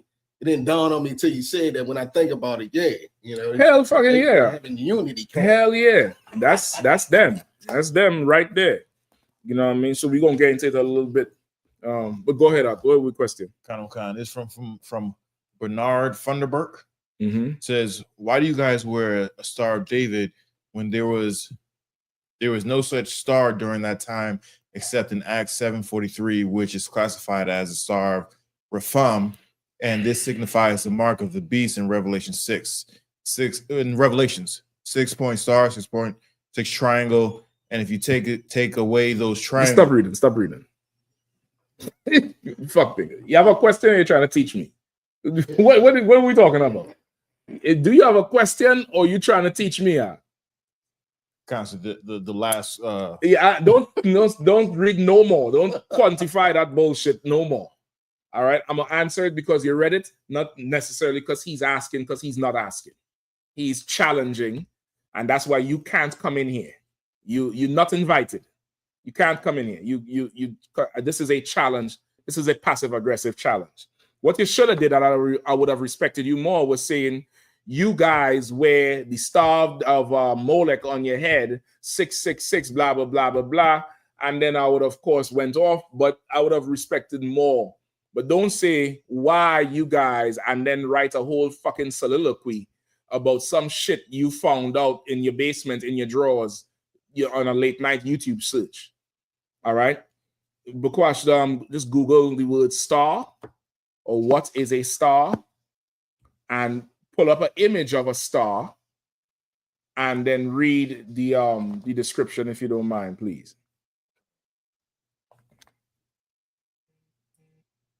Salaki, sir, can you hear me? Yeah, go ahead. I had that pulled up if you want me to read, sir. Yeah, that will work. I want the image too while you're reading. Kawakan, sir. You got the image? All right, go ahead, Bukwash. Let's get the image and go ahead and read. Kawakan, sir. This is from NASA.gov. NASA. Kawakan, sir. You mean a star got to do with space? I thought I had a star on my head. According to Thunderbird. No. Let me borrow from Jeremiah a sec. According to Dickhead. Jeremiah Dickhead so much time. I know he for sure from Philly. he let his Philly card show that week out. All he had to do was say John. Right. John and Young Bull and Dickhead. And that's it. That's the zip code right there. You want the zip code? That's the zip code. You get the point? It's like, yeah, brother. I'm in class now. I could call you back. All right, no sweat. You have to change up there. Yeah, go ahead. Go ahead. It says stars are giant balls of hot gas. Damn. A star is what? Are giant balls of hot gas. Of hot gas. Giant ones. So, Bernard, if you use all your might and fought really, really big, you have a star in your ass. Huh? God damn, this is a giant ball of hot gas. Because I got a star on my forehead, according to you. A star is a giant ball of gas out in space. That's what a star is. This thing is not a star, dummy. It's not a star. You should have asked, what is that you wear on your forehead? Some people say it's a star. Is it a star? That's a question. Right. You are passively aggressively challenging, and that's you lost respect for yourself. Whatever respect you perceived respect you would have had. I can't look at that as anything serious. Go ahead, Shapat. Slide, precept. Come on. Wisdom of Solomon, chapter 13, verse 2. But being either fire or wind, or the swift air, or the circle of the stars, or the violet water, or the lights of heaven, to be the gods which govern the world. Well, that's not that wouldn't be a precept for us here, but that would be a precept for what their understanding of it, because they think this is some god.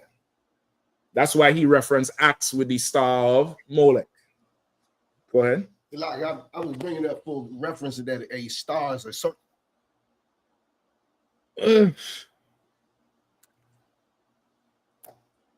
It's the circle of the stars. I don't think it means a star shaped like a circle. I think it means like the length of the court. Meaning stars are in what? Constellations. So I think that's there saying like the route of the stars. Okay. You understand what I'm saying? Okay. Read it one more time. Okay. But being either fire or wind or swift air or the circle of the stars or the violet water or the lights of the heaven to be the gods which govern the world. It might be what you're saying, but the constellation of the stars would be what they say is Venus, not Venus. What is it called? Constellation? Orion and Orion's belt, stuff like that. You get the point? But it might be a big circle. I don't know. They say a big ball of gas, right? And a big ball of gas is not necessarily not necessarily this, but it's more, radiating from this, like in this region here. You get the point? That's whatever it is. It's not a god, and this is not a star. This is David's signet. Give me our holy seal in the Apocrypha. Also, what's the one he quoted? Acts? Acts 7:43. Acts 7:43. Read that for me. I got the seal, sir, of Zion. Go ahead and let me get it. Kawakan, 2nd Esdras, chapter 10, verse 23. And which is the greatest of all, the seal of Zion hath now lost her honor. Right? The greatest of all, the seal of Zion. What's the seal of Zion? David's signature. This right here. The Magun Dawada. The shield of David. Or his signet or his signature. And the seal of Zion, which is this, has lost its honor because you think it's a star. You think it's the star of Chion or the star of Molech. Because you're silly. You silly, and you rather believe some nitwit who, formed the Israelite group the same year with MySpace. You and MySpace got the same anniversary. And you think, you know the truth, and you don't know the truth. All right, let me get the one also Acts. Oh God, sir. Book of Acts, chapter 7, verse 43. Yea, ye took up the tabernacle of Molech, right, and the star of your god Remphan. Right. You took up the tabernacle of Molech. What's tabernacle? What's a tabernacle? Go ahead. Like a church. No. What's a tabernacle? Look it up if you don't know. If somebody know, let me know. So, like, if I may, sir. Go ahead. A tent or a dwelling place. A tent or a dwelling place, right? So, a house or an enclosure, like a tent. Now, of course, there's a tent, big as a house that they have them, them crusades, and when them Christians like to go all over the place and have revival time and, kiss a snake in the mouth to show they got power. And then they have little houses they make for their statue gods. And they said, read it one more time. They took up what? Took up the tabernacle of Molech. They took up the tabernacle of Molech. They take up the house for the god Molech, who they were serving. Go ahead. And the star of your god. And the star of your god. Who is your god? Molech. Molech has a star. Go ahead. Remphan. Remphan. Look up Remphan. See if there's a picture of the tabernacle of Molech. And just look up Remphan. Let me get a definition of Remphan. You could Google that one. I'm going to check the Bible dictionary in the meantime. Can't believe I'm wasting time on this shit. 2025. Because a star, and it's related to the Revelations, and the 6-point star, and the 666, and Satan, nigga, shut up. Shut up, nigga. You might have some mental problems too, man. Nothing that all black and crates ain't gonna cure. We all have mental problems in the world. You get up under them crates and read. Keep your hold that there, brother. Hold that, find in the apocrypha, hold this. Meanwhile, you in the book like Spider-Man, like this on the podium. You can't even scratch your eyebrows because you're holding so much damn precepts. And that cures mental illness and all. The focus you have to have there. You can't listen to that dumb demon in your head while you're on that podium. You can't do that shit because you know the importance of it there. And you see you up there in the glory of the Lord. But instead, you in your basement, sipping on chai tea in your damn drawers and listening to some idiot on YouTube and think you know something. Anybody have it? I got a definition of Remphan. Come on. Kawakan, sir. It is generally agreed by biblical scholars to be the same as the Hebrew Kian or Chian. Among biblical scholars, however, that both Remphan and Chian refer to the planet Saturn. Right? So Remphan is Chian, right? The star Molech or the star Chian. So Remphan is supposedly a god of Molech, Salakia. Remphan and Chian is the same, but they're the star of Molech. Meaning what? Remphan and Chian is no different than Eddie Long is to Caesar Borgia. I'll give you a better one. Is Remphan and Chian, everybody know who this guy is, right? Kawakan. He is the god of the Christian church. The Pope is his star. Right. That one who died, that's his star.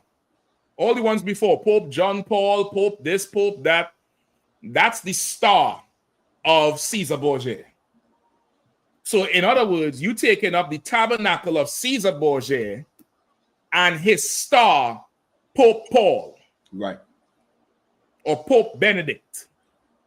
That's the star there. Star has more than one context, Thunderbird. That's his name, right? Star has more than one context. Star could mean a ball of gas in the sky, right? A ball of gas or giant balls of gas in the sky. What else could star mean? I got the preset right. Oh, slack it. Give me another context for star.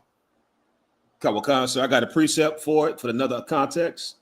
Oh, not give me not the precept yet, the definition. Somebody was reading the giant ball. I think Bakwash was you, right? No, it was also exactly. Go ahead.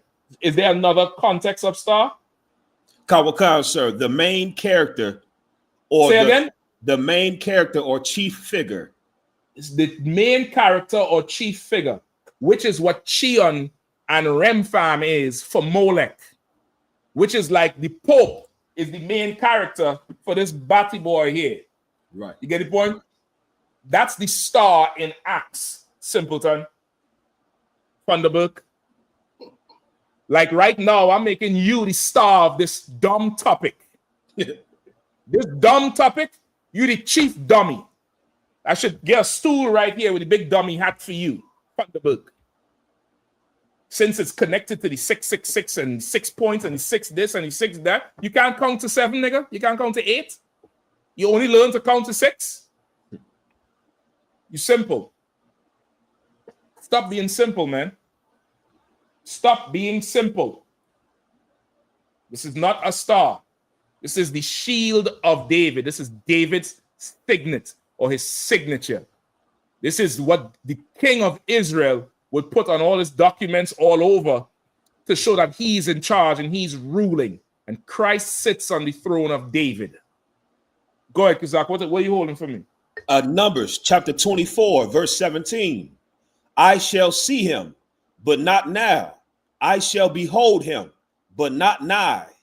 There shall come a star out of Jacob, and a scepter shall rise out of Israel. They're going to come us. Now, Thunderbird, if you're not emotional and you're not in your feelings, please answer my question. I'm answering yours. You answer mine. Who is the star in that precept that Officer Kazak just pulled? Is that star Molech? It says we're going to get a star out of Jacob. Who is that star they're talking about?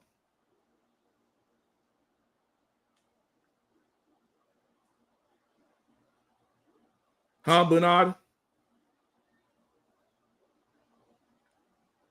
We'll wait until he decides to reply, all right? What's he want in numbers again, Kazak? Say what it is? Numbers 24 and 17, sir. 24 and 17. So what? All right. Bakwash, you have any more? Kind. Whenever he replied, just let me know. Kind. We got a question from Kawak, I.S.U.P.K. says, Slaggy, sir. Shalom, was I wrong to teach John 1-3, then say go to Genesis to see what Christ made? You have to give me a little more what you mean. And then he went on, says, basically, can I use Genesis creations as a precept for John 1-3? Okay, if what I think you're referring to, I think you're referring to John 1:1. In the beginning was the Word, and the Word was God, and the Word was with God. You definitely can use that Christ was in the beginning with the Most High and the angels to create everything. You have to explain it. You got to really break down John 1:1. The whole God, because it's God, with God, was God. You got to explain the whole power translation. And then you go back to in the beginning and you can use that, but you have to explain it. If you don't explain it right, it's not going to come off the right way. Go ahead.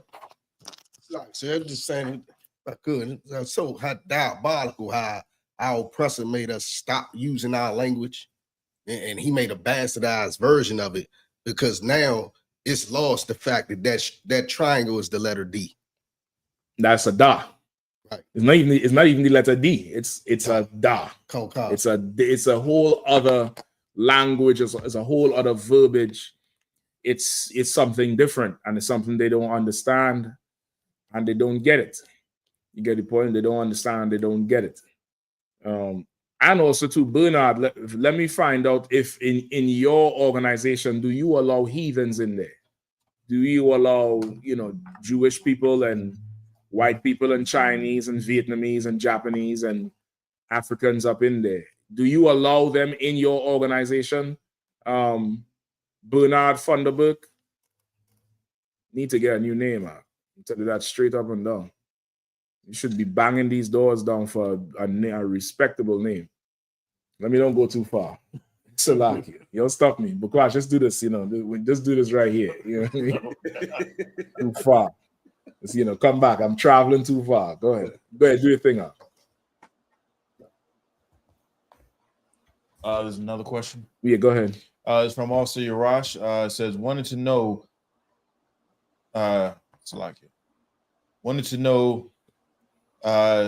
can a wizard or familiar spirit be used for drug dealing, drug lacing, and drugs?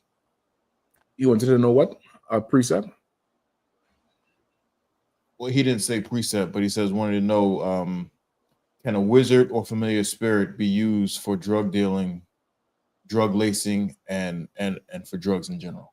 A wizard, the familiar spirit is not. A wizard is the same as a witch or a warlock. I don't know where wizard would fall in that. The witch is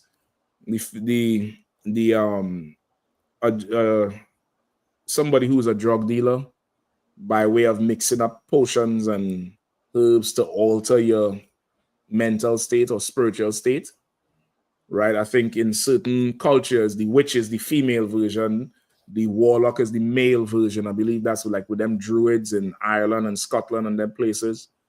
Them tree hugger type people. As far as wizard, it sounds like it's the same thing, but you would have to give me a reference biblically where there's a wizard. It sounds like wizard would more be along the lines of a witch. I know for sure that familiar spirit is not that thing, right? That familiar spirit is different. That familiar spirit is that X that you think you could go back and bring in the truth now. That's that familiar spirit. It should make you feel right because that's a familiar spirit. A familiar spirit is somebody who think they could talk to your dead grandmother.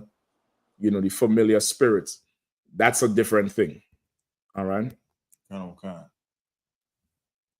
And good. There's some more questions. From the book and answer. He did not, sir. I know that because he didn't want to know the question. He didn't want to know the answer. He wanted to teach, right? Just for everybody who was listening, that star that would come out of Jacob is our King Yahushua. That's the star. He was the star boy. He was the one who, everybody would look to, who had, fame and popularity and power. He was the star. He was known. His name was known. His name rang out. His name was known. He is the star that comes out of Jacob. All right. That precept in Acts is not talking about a ball of gas. It's not talking about this signet on my forehead or the one behind me. That thing is our seal. This thing on my forehead or right behind me. That's David's signature. That's signaling his kingdom, signaling who he represents. This is the throne of David. This is the that king that Christ sits on his throne. That's who we follow. And Christ is going to have the seal of David, all right, or the shield of David, the Magan Dawada. This is not no ball of gas. No, don't believe the simpleton. And the 666 in Revelation is not talking about 6 points. It says it's the number of a man. Right. That's how stupid they are. Like it says the number of a man, but you think it's the number of points on a ball of gas. This is if it's the number of a man, and this he's saying this symbol has what? 6 points. In essence, he's saying this is a man. Because the 666 is the number of a man, and he's relating the 6 points and 6 angles to that precept. So you saying this is a man, nigga? Do you ever see a man that look like this? You're crazy, man. You're out your mind. Something's wrong with you, and you can't come in here. You can't come in here. What's wrong with you? I see what's going on. Like, the Lord ain't letting y'all come through these doors. The Lord holding y'all like by the doors, like y'all them monsters in that damn movie. Y'all stay outside there and do the do the Irish jig outside there. And it's so spiritual they do the Irish jig. Because you think Israelites always try to join us to some Irish or Italian. You out there doing the jig and like a little leprechaun and dancing and all kind of shit. Yeah, y'all stay out there with them devils are. Don't come up in here and bring that bullshit. All right, what we got? Kind of. O.C. Ross says Leviticus 20 and 27 is where my question lies. Lock it, sir. Go ahead. Let me get Leviticus 20 and 27. Khan, sir, the book of Leviticus, chapter 20, verse 27. A man also, or woman, that hath a familiar spirit, or that is a wizard, shall surely be put to death. Let me get wizard. What's the definition of wizard then?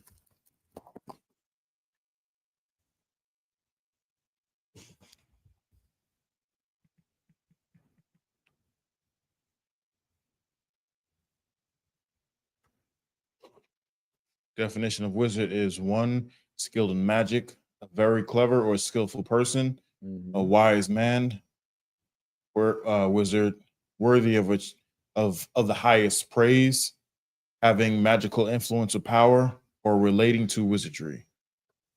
Okay, biblically, that's a Merriam definition. Kind. All right, biblically, from the Strongs, it's the root word is yadai or yadai, right? The word itself is yada'ainaya, right? Yada'ainaya. It means a knower, one who has a familiar spirit. You hit that light by that door there. One who has a familiar spirit, a soothsayer, or a necromancer. All right, you might need to look up what necromancer means. Come on. Someone who believes they can reanimate dead bodies. Yeah, I know they deal something with dead people. And that necro, that's dead. That's another thing ignorant niggas used to say, about 10, 20 years ago.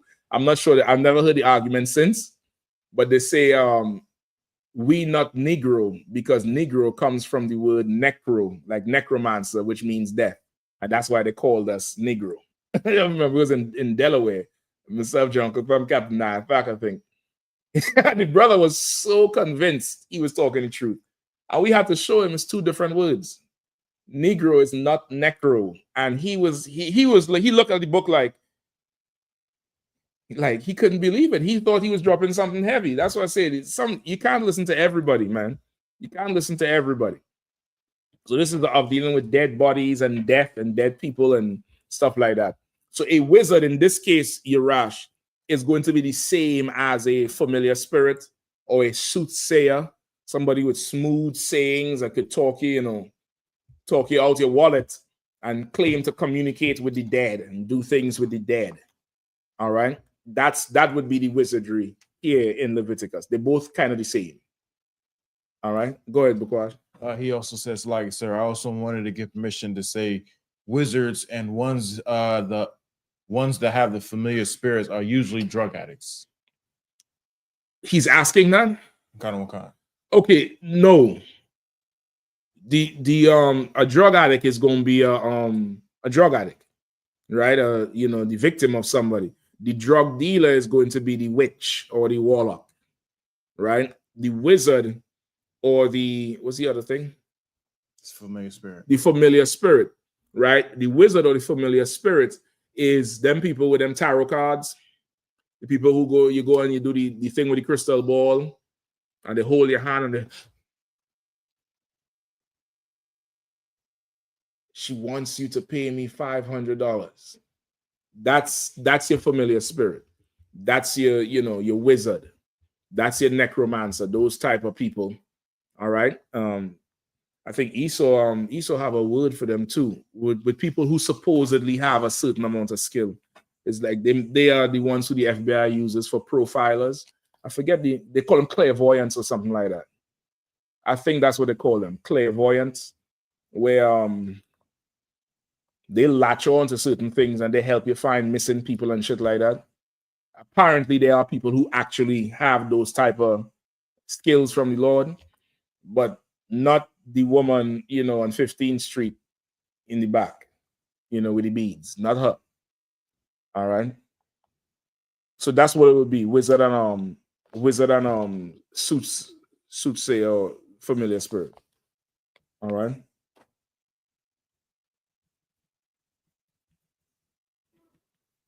So there's a comment from young man Joseph. He says, kind of slack out on.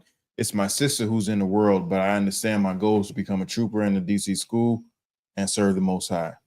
Listen, just let her come to the school. Let her come to the school. It's a family member of yours. You should have said that. You should have just said it's a family member. He's like it's a sister in the world. Goddamn. Say a family member. Your family member is going to be a little bit more difficult than if this was a girl in the world. A girl in the world doesn't know you. Your family member knows you, knows who you are now, not being in the truth. But they know you, especially if it's an older family member, somebody who saw you pee the bed. You get the point? Who saw you, I don't know, get scared of a lizard when you was 9. You get the point? All those are less than flattering images of you. That's how family remembers you. The family don't remember how good you was in school or, some mighty thing you do, or you might be an excellent mechanic. They don't remember that. They remember snotty nose, pee-pee bed, ashy foot. That's what they remember. I'm just letting you know. They don't respect you. So you come in and tell them some shit out. And what you going to tell me, ashy foot? What you going to tell me about God? Meanwhile, their life is hell. That person, you have to show them your life way more. You get the point? Like really have, if you really want to get that person in, you kind of have to go to work doubly so that they would be like, hey, that's my brother. Could you talk to him? It's like it's just, that's officer so-and-so, captain so-and-so, general so-and-so. Just tell me your problem. I'll talk to him. No, you don't understand. That's my brother. It's just, you got to make an appointment to talk to him. That shit drives the message there with a family member who is not listening. And there's another family member who follows you into the truth. That happens sometimes. It doesn't always happen, especially if you all didn't find the truth together. You get the point? It doesn't always happen. If this is a family member in the world, same process, send them to your camp leader. But you want to be in this thing so strong, so planted and rooted that your life is the one teaching them. They'll start to hear about you and see you flourish, and they'll want some of what you have. Right now, you may not be able to command that type of attention from them. Get the point? And again, it's up to the Lord. All right? As is a family member. Now, if it's some random broad in the world, the same applies, but it's a little bit, you have a better chance of fishing them in than a family member, at least from experience, because your family members, they don't see you not eating pork. They don't see you not getting shape ups no more if you're a brother. They don't see you not, not wearing the tight clothes no more if you're a sister, and not, being out all night getting drunk with God knows who. They don't see them changes. All they see when they see you is, who you used to be. And that's just how family is. You get the point? So it's a little bit more difficult to get them to listen to the truth, because when they look at you, they don't see, what you are now. They see what they remember of you. And that could be a little bit more difficult to deal with. All right. Good to go? Khan. It's another question. All right. From a Mike. Mm-hmm. Well, before I get to Mike, someone said something about Thunderberg. This is way after, you broke it down, and then Thunderberg responded to them, but he didn't respond to you. That's why I tell you don't read his whole question. Remember I said that shit? Yeah, Thunderberg he's an idiot. He's simple. You think he know a lot, but he doesn't. All right, what we have? And then there's Mike, he says, Shalom, brothers. I'm from Barbados. My cousin, we want to know how to get into the school and how do we start? Excellent. What's his name? Mike? Mike and his cousin. Mike, I'm gonna give you a number. To call, right? Barbados, you right close to Trinidad, Mike. All right, I'm gonna give you 2 numbers on WhatsApp. All right. In fact, let me give you Mike. So this is what you do. You hit this number on WhatsApp, all right? Hold up. 868-479-8286. 868-479-8286. You hit that number ASAP, Mike, and we can put you in play. In the meantime, what I want you to do, Mike, is you tune into, you're going to get the layout of the classes to tune into, but for sure, you want to tune into Jeremiah Hyman every Monday. He teaches from Philadelphia, and Thursday out in New York. You're also going to tune in to this class on Wednesday. All right. And we'll set you up. Trinidad, I think, is closest to you. So that's probably where you're going to be, reporting to. But you contact that number ASAP, all right? Let me get you the number again. 868. What does that say? 868-479-8286. That's right. Everybody using WhatsApp in the Caribbean, make sure anybody in Barbados, want to find the truth, just get them that number. Let them call. That's the number to the I.S.U.P.K, Trinidad and Tobago. And you can get put on play. All right. And there's a 90-day process to become a trooper. You know the whole run, because I would assume you've been watching for a while. But that's your first step. You make that call, and you're gonna get instructions on how to take it from there. All right. And just keep asking questions, keep learning. And let's get this thing. And Mike, I'm assuming you're not your nationality. Of course, if you're Bajan from Barbados, you're not a European Bajan or a Chinese Bajan. You're a brother. You're a black man, and your cousin. I'm assuming that. Could you verify that for me, please? All right. Or I'll leave that for Trinidad to deal with. Y'all could find that out. What else we got?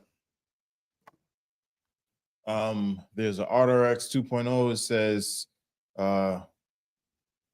what do you think about the Palestinians? And he says, after watching Sinners, all I learned is to never trust the white man. What do you Palestinians got to do with anybody? Well, we're going straight into Sinners anyway, since you brought it up. You get the point? So you could give me an image of what's going on. What's up? No, not even. It's like, yeah. That RRX says, what do you think about Next time, just say it louder. I don't like I'm sitting right here. You're stop doing that shit. I'm gonna think you one of them. And that was Good. King A. Okay, so one person is asking about the Palestinians. What do you think about the Palestinians? And King A. Okay, I think the Palestinians are experiencing what it means to be black from the rest of the world in the most extreme way, right? That's what I think about the Palestinians. And it really doesn't matter what I think. The Lord said a bastard shall dwell in Ashdod, right? Ashdod is a place in Israel. I think it's right outside Jerusalem. Both the Israelis and the Palestinians are on stolen land. All right. In most recent time, of course, the land would have belonged to the Palestinians before. And because of the United Nations, America, and Britain, they gave a certain amount of land to the Israeli man, and they started taking more and more land. That's the actual historical fact of what's going on over there. But ultimately, both of you all going to have to get out of that land. All right, that land belongs to the 12 tribes of Israel, the niggers, the spicks, and the wetbacks, people who nobody like. That's our land.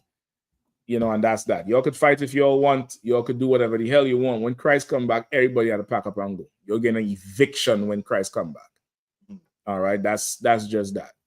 Now, me personally, which I don't want to say on here, I have special feelings about the Palestinians. Very specific, eclectic feelings. Go ahead. It looks like the reason why he asked that, he says, did you see the BBC's Louis Theroux documentary? If you guys were in charge, would you behave like this? Okay, I haven't seen Louis Theroux. He does documentaries all over. He's like a comedic journalist. That's the theme BBC put for him. He also did the first special BBC special with the Israelite school at UPK, I think, in the 90s. That's the one where you see Chief Ed Priest Shire, I think, breaking down the chariots, and this tall devil with glasses with a British accent. That's Louis Theroux. That's where they got the Hate Thy Neighbor idea from. Remember when HBO did the documentary with us? It's along that vein. Notice they got the same comedian type of dude to touch on serious events. That's the same thing. So I don't know if there's a new documentary with Louis Theroux. I don't know for sure. I can't say. And I haven't seen it. All right. Now, based on what he's asking, he's saying if we were in charge, if we would behave the same way as, I'm assuming, the Israeli. Okay, this is what I would say. All right. 1 second.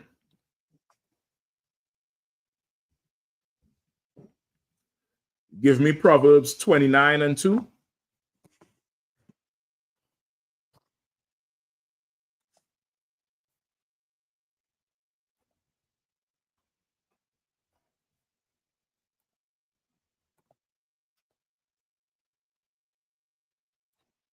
Proverbs chapter 29, verse 2. When the righteous are in authority, the people rejoice. But when the wicked beareth rule, people mourn. So the same, I'm assuming it's a brother. The same person asking the question. The Bible says when the righteous are in authority, the people rejoice. But when the wicked rule, the people mourn. Are the people happy now with what's going on with Israel and Palestine? Is the Israelis happy? Are the Palestinians happy? Are the rest of the world happy? I want you to answer me that question. In the meantime, Bakwash, just pull up the Sinners logo. And we go with we touch on Sinners, all right? Do 15 minutes and then we're done with it. I don't want to go too much further than that. Let me know if they answer, all right? Was it the other person? They said something about Sinners? Like, what about the movie Sinners or something? All he says after watching Sinners, I don't trust white people.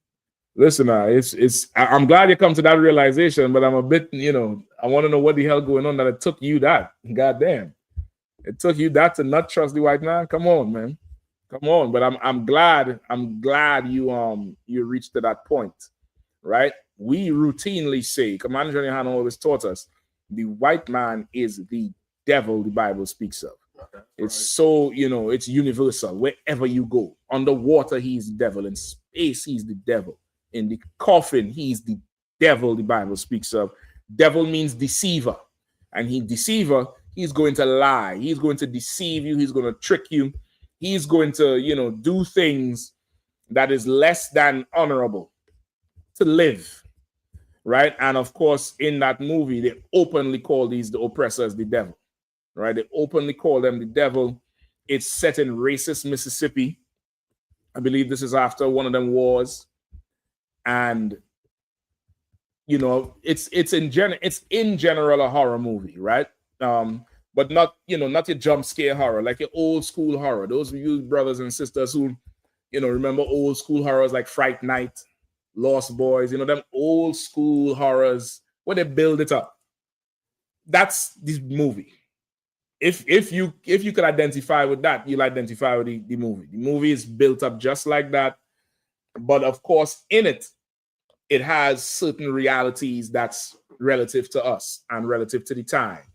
You have in the town that they went back to Moabites who have a store, and they have a convenience store, which is typical to anywhere Israel live. In Trinidad, they have called them the Chinese laundry because they would run the laundry place, and from there you would have convenience stores. All through the Caribbean, the Asians would have the convenience stores, and it's the whole is the ode to them being indentured laborers. You get the point? With them coming across to helping the train line over here, and in the islands, just I think an extension of it after the East Indians. A portion of them came over and started, living and, having businesses. And it was very segregated, where one side, the Asian, he's serving stuff. The other side, his wife running that store. And I think that's where the devils shop. One side of the street. Two of them running the same store. Same exact store. But they in our midst. And they talking like a country nigga.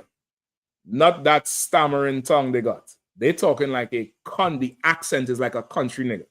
And that's very typical of how they are with us. You see it a lot amongst Benjamin, where you see some Asian and he talking, you think it's Bounty Killer talking. Meanwhile, it's Jet Li. You get the point? Sean Paul is a good example of that. He's an East Indian. You get the point? You listen to him talk, you would think, okay, this might be a brother, not knowing he's some heathen talking, right? Of course, they have the whole Christian element with it.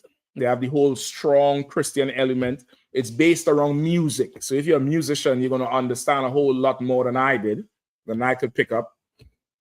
But it's based around music, the blues, and how the blues is like a foundational genre for everything else. That's damn near what it seems like it's telling, but it's still, a horror action movie type thing. It explores certain traumas, of course, with Black people. All right.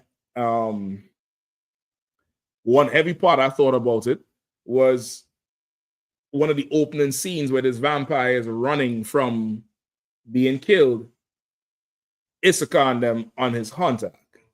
They chasing this one. The one devil who is the vampire that they're advertising, that one person. He's in the beginning, and I.S.U.P.K on his ass. I.S.U.P.K are the Native Indians, one of them. But they're trying to catch him and put him to death. And he runs up to this cabin with that's a KKK members. They don't trust him, but he's white. So they let him in. The Native Indian knock on the door, say, listen, man, we looking for this man. You may have seen him. I think he here. We need to get him. Then his brother in the back, the Native Indian brother, say, listen, man, the sun going down. We got to get out of here. You got to leave them. He's like, listen, it's still not too late. Let us get in and get this damn devil. They ain't give him up because they're racist. The Native Indians haul ass girls are there before it gets sundown. He start killing everybody, turning them into vampires. Boom. So that's how the show starts. I'm not going through the whole thing on the show. I would say go see the damn thing yourself. The guy who wrote it, he hasn't made a shit movie, I think, ever. Right or wrong? Have anybody following his catalog? No. I don't think he's made a shit movie ever. You mightn't like Michael B. Jordan. That's your prerogative. But I would say go see the movie yourself. All right? Everybody have different taste. But I would say go see it yourself and see what comes up from it. But there's certain things in there for sure that lets you know that you could use as an analogy. I'm not saying he was saying these things in there, but you can use definitely as an analogy, right? So now you have the whole interracial thing. Go ahead, sir. Pat. All right, sir. It was it's a great good movie to me because I like old school movies, movie buff, but I didn't even know it was a scary movie. It had to build all the way up to it, and I was like, oh. It's not from the beginning. From the beginning you had that element in there. From the very beginning. Once again, okay, this is one movie I'm telling you. I know Israelite to be, El Cheapo. Just pay the money and go in the damn movie and watch the shit out. It's a different experience. It's a different, the sound is different. Go ahead. Khan. Shapad thinks it might not have been scary because he's a beast. He's an animal. he beats up the gorilla. Yeah. He beat the gorilla, so it's like, hardcore. Yeah, he didn't care about the damn thing. right? No, it's not a scary movie. It's not going to scare you out. You come from Nightmare on Elm Street and, you know, real legitimate fucking Zombies. no, the horror movies now is not the same. That's why the horror movies now have a jump scare. The songs is louder to make it jump, but it ain't, you know, Jason coming through it ain't that shit growing up. It ain't Pennywise from It. You get the point? It's if you survive that, this shit is not going to scare you. You get the point? It's not going to scare you. So of course he used the whole vampire thing about the vampire apparently can't come into your home. If they catch you outside at night, you're done. But they can't come into your home unless you invite them in. But of course, this group of black people do not know about these devils. They know racism, and they know y'all ain't supposed to be here partying with us. And if the clan find out y'all in here, they'll use that as an excuse to lynch all of us and say how we robbed you and raped your woman. So they don't want to let these devils come in. Now, these devils is vampires. What's the analogy there? White people trying to come into our culture. Get the point? White people trying to come into our culture, trying to come into our way of life because they like what we do. And that's what the devil was telling them. The devil is like, man, we like your music. Your music, we heard it from miles away, and it was calling us. And we want to come in here and party with you. Look, we play music too, and they play some bullshit out. Some old bullshit that it have a beat, but it ain't our thing. And they say, hey, listen, we'll give you all our money, which is what happens with us in an analogy with our music, with our culture, where they come and they give us our money and they take our very soul, which is the whole theme of the damn show, selling your soul. They take our very spirit, the thing we used to live. That's why Sexy Red is so depressed, because she knows she ain't got no goddamn talent. You get the point? She understands that thing, and she making all this damn money. You understand what I'm saying? Like our people, we don't let this oppressor come in and make deals with them and turned us more away from our God, more away from it. So, of course, in an analogy, it's keeping the oppressors out. You have to keep them out. You can't make no covenants with them. You can't have no sort of deals with them. Separate. Thou art a holy people. You should remain separate so that you could be strong. That's in the Bible. Don't mix your seed with them so that you can be strong. Now, of course, there's an interracial element in the damn show. The brother playing twins. He's the same person playing the twins. One wears blue, one wears red. That's your blood and your crip, your Democrat, your Republican. One is cool like blue. The other one, he's a hothead. He's the amp up man. He wearing the red. He's with the white girl. Now they're trying to pass the white girl off as what? Deanna? What's the word they use? Octoroon. You all know what an octoroon is? 1/8. Good afternoon, my octoroon. They're trying to pass off as an octoroon because her great-great-granddaddy or her granddaddy on her mother's side black. And she thinks she could talk a little twang. So she could come she invited to the cookout. And so begins the destruction of the black community. So begins, she's the one who let everybody in. Basically, it started with her. She came in there. She went outside to talk to the white people to see if they could come in and find out how much money they have and what they're going to spend after they told the white people they can't come in. She said, let me go talk to them because, of course, she white. And, of course, they set up this club to make money. She goes out there and talks to them. Every beast loveth his kind. They should have never, ever, had her in there. None of that shit. Now, again, this is an analogy. This is an allegory.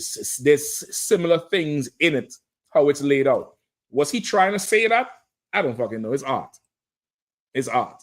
Well, there's some things in there you can use. She goes out there. She gets attacked. She comes back in. Nobody knows anything. She comes back in. She kills one of the brothers. She runs out. He's now changed. They dismiss the whole block. They said everybody go home. They don't know them fools are still out there. And then they start killing those people out there. As they turn those into vampires now, the thing is, so the way how he put it together is that it damn near that's what he's saying anything. Now, I don't know for sure. That's what the hell I'm getting from it. As they turn into vampires, they move on the behest of the three devils who started it first. And then they started singing some old Irish jig. And all the black people is dancing with them, dancing with them. And then when he stopped singing, you got to go see it to see what I'm talking about. They all jump him like how niggas jump when a brother on stage and he just killed it.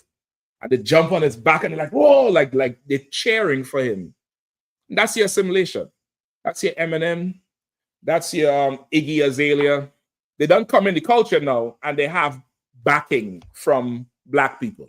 You get the point? They have, come on, Shepard. It's like the part where when they all came to the door and they was like, yeah, just come outside and be with us. You know, the rest of the world don't like us, but we well, I come into that part. So this no, you had to see that the way black people jumped and cheered with him. And he didn't jump, he was just like, yeah, like bring it in. Like he's now the king of these niggas because he's making nigger music. It's not black music, it was some Irish jig he was dancing. And of course, you know, the Irish always claim to be slaves, just like us, right? So now after that, that part there is very pivotal. The way they celebrate with him is not like they get together and it's like Thriller and they all come together. They jump like he just scored a touchdown. And he's just there reveling in all this black adulation. Then they all come to the door. Now, of course, I'm skipping you along. There's more things happening. They all come to the door and they're trying to seduce everybody to come out. There's also a part in between where another brother came to the door. I could leave that out. They come to the door and they're trying to, you know, for people to let them in. Saying, listen, man, we all, like what Shepard was saying, we all one now. They didn't have to have no difference between us. Y'all could come out. Look, we all one. They don't like us. And you come out here and be part of us now. We'll all be one and we could topple their industry and we could topple the world. I think that's what you were saying, topple the world.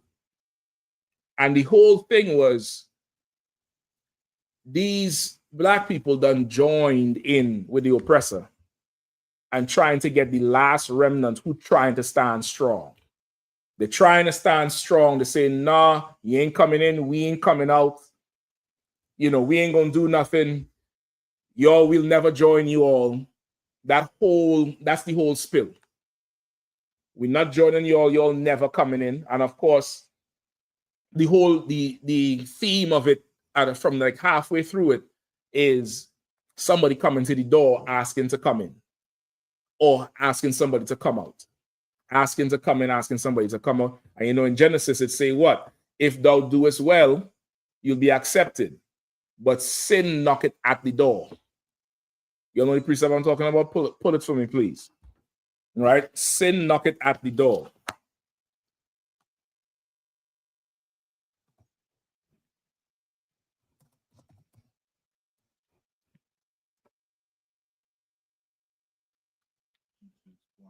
Go ahead.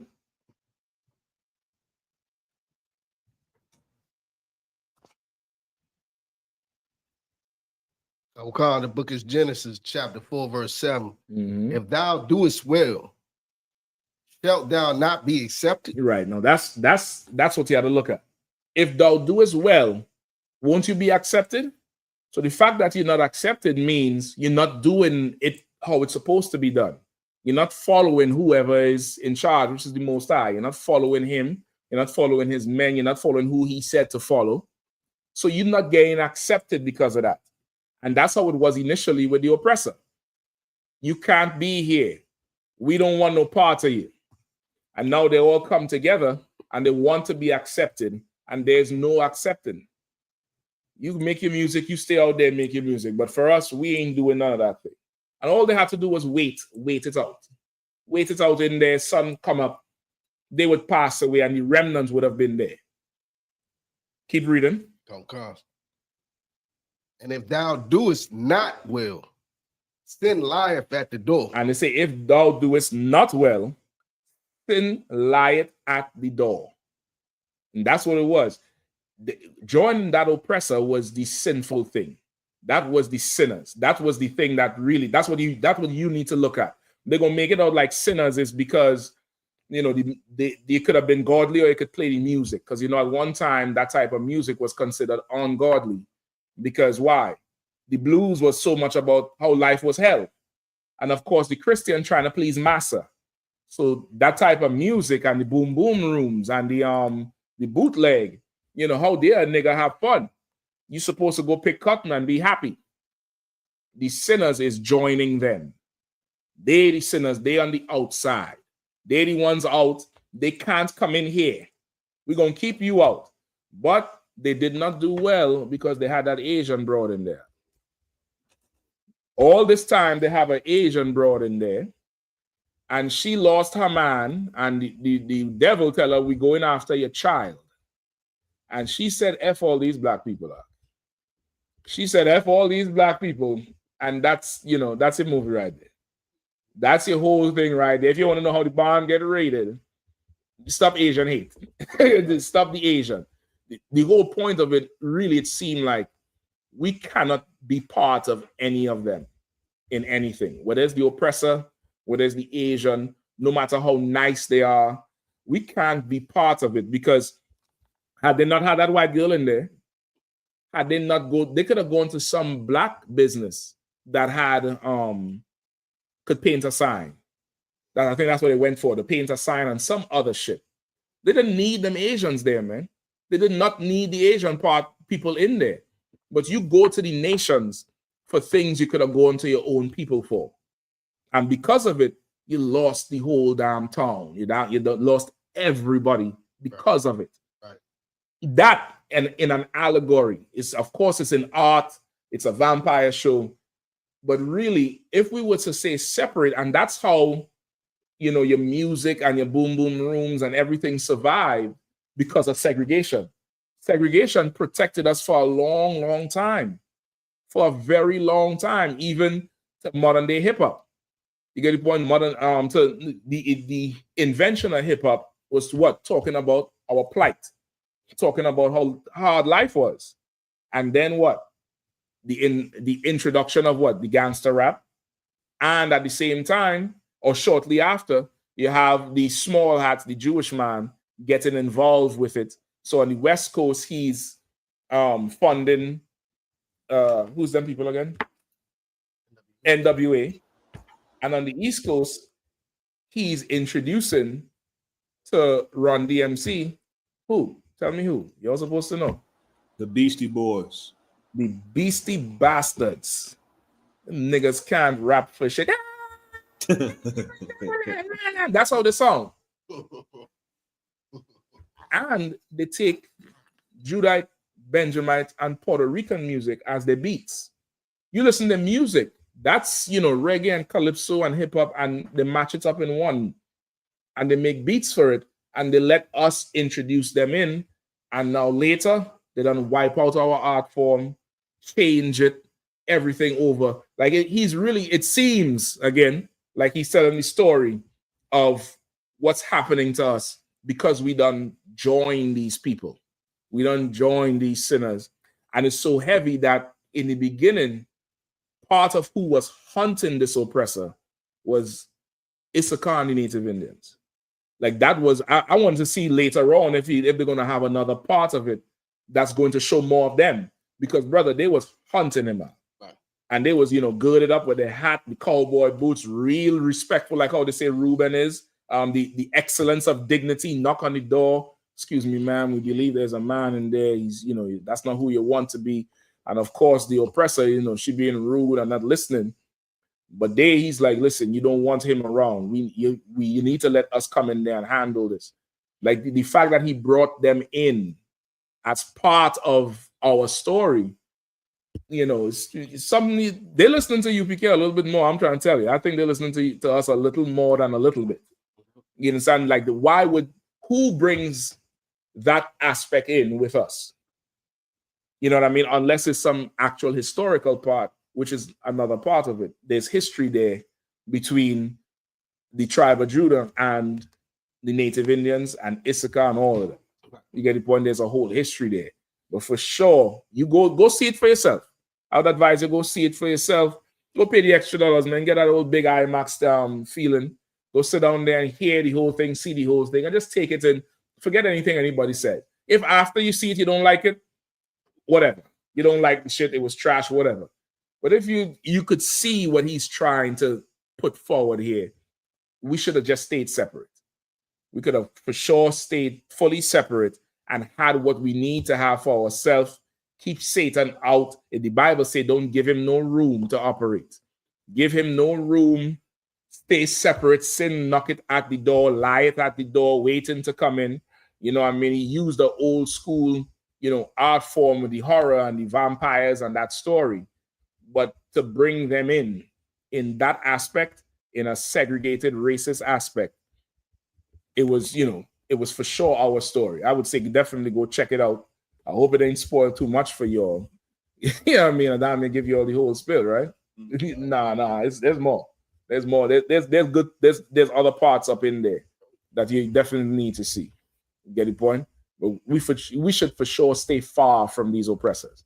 If he could put it in a movie like that and call them the devil, say these devils and this devil, and they're the devil, and there's a push to stay separate, what is that telling you in modern life?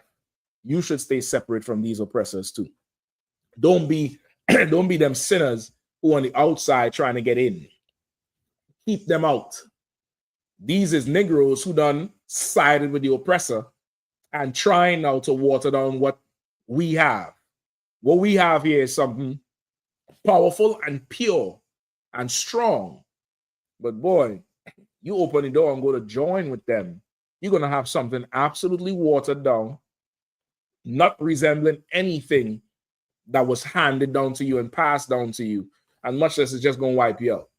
It's just a whole wipeout that happened, but it has the guise of the horror movie thing with it. All right, I know I'm movie producer, I ain't no movie critic. I just giving you my 2 cents. Don't even worry about it. You don't got to see it if you don't want to. I advise you to. All right, we good to go? I think that's about it. I ain't got nothing else, because we good. I ain't got nothing else for you, man. It's 9:45. You can still catch the late show. You can still catch the. No, don't go tonight. Tune in tonight. We're gonna be on the real command, the real General Yahanna from 10 p.m. Y'all check it out. All right. With that, pass the class over to Priest and Officer Shapat there.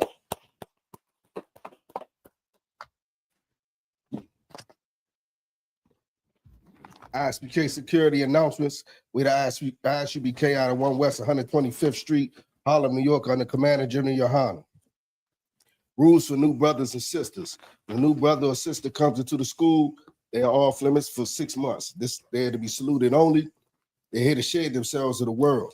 After 6 months, if a brother or sister has an interest in a particular person, he or she must get permission from the head to speak to a brother or sister.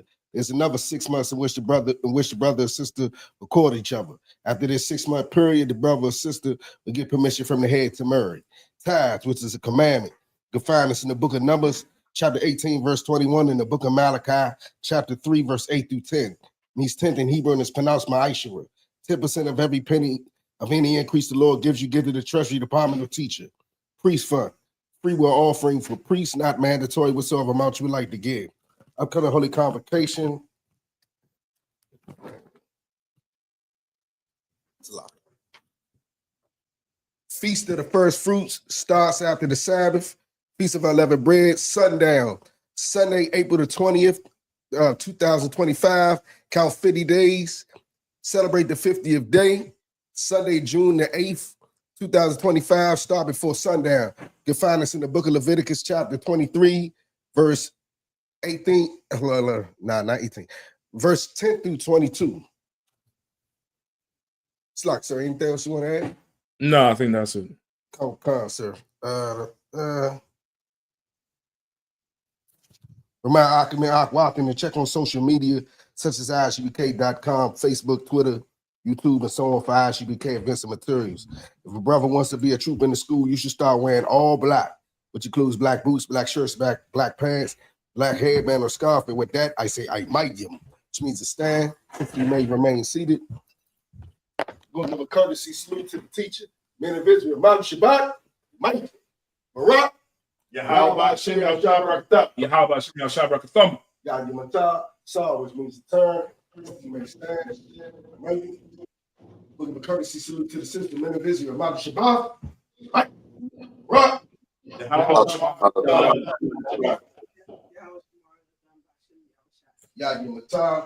class dismissed.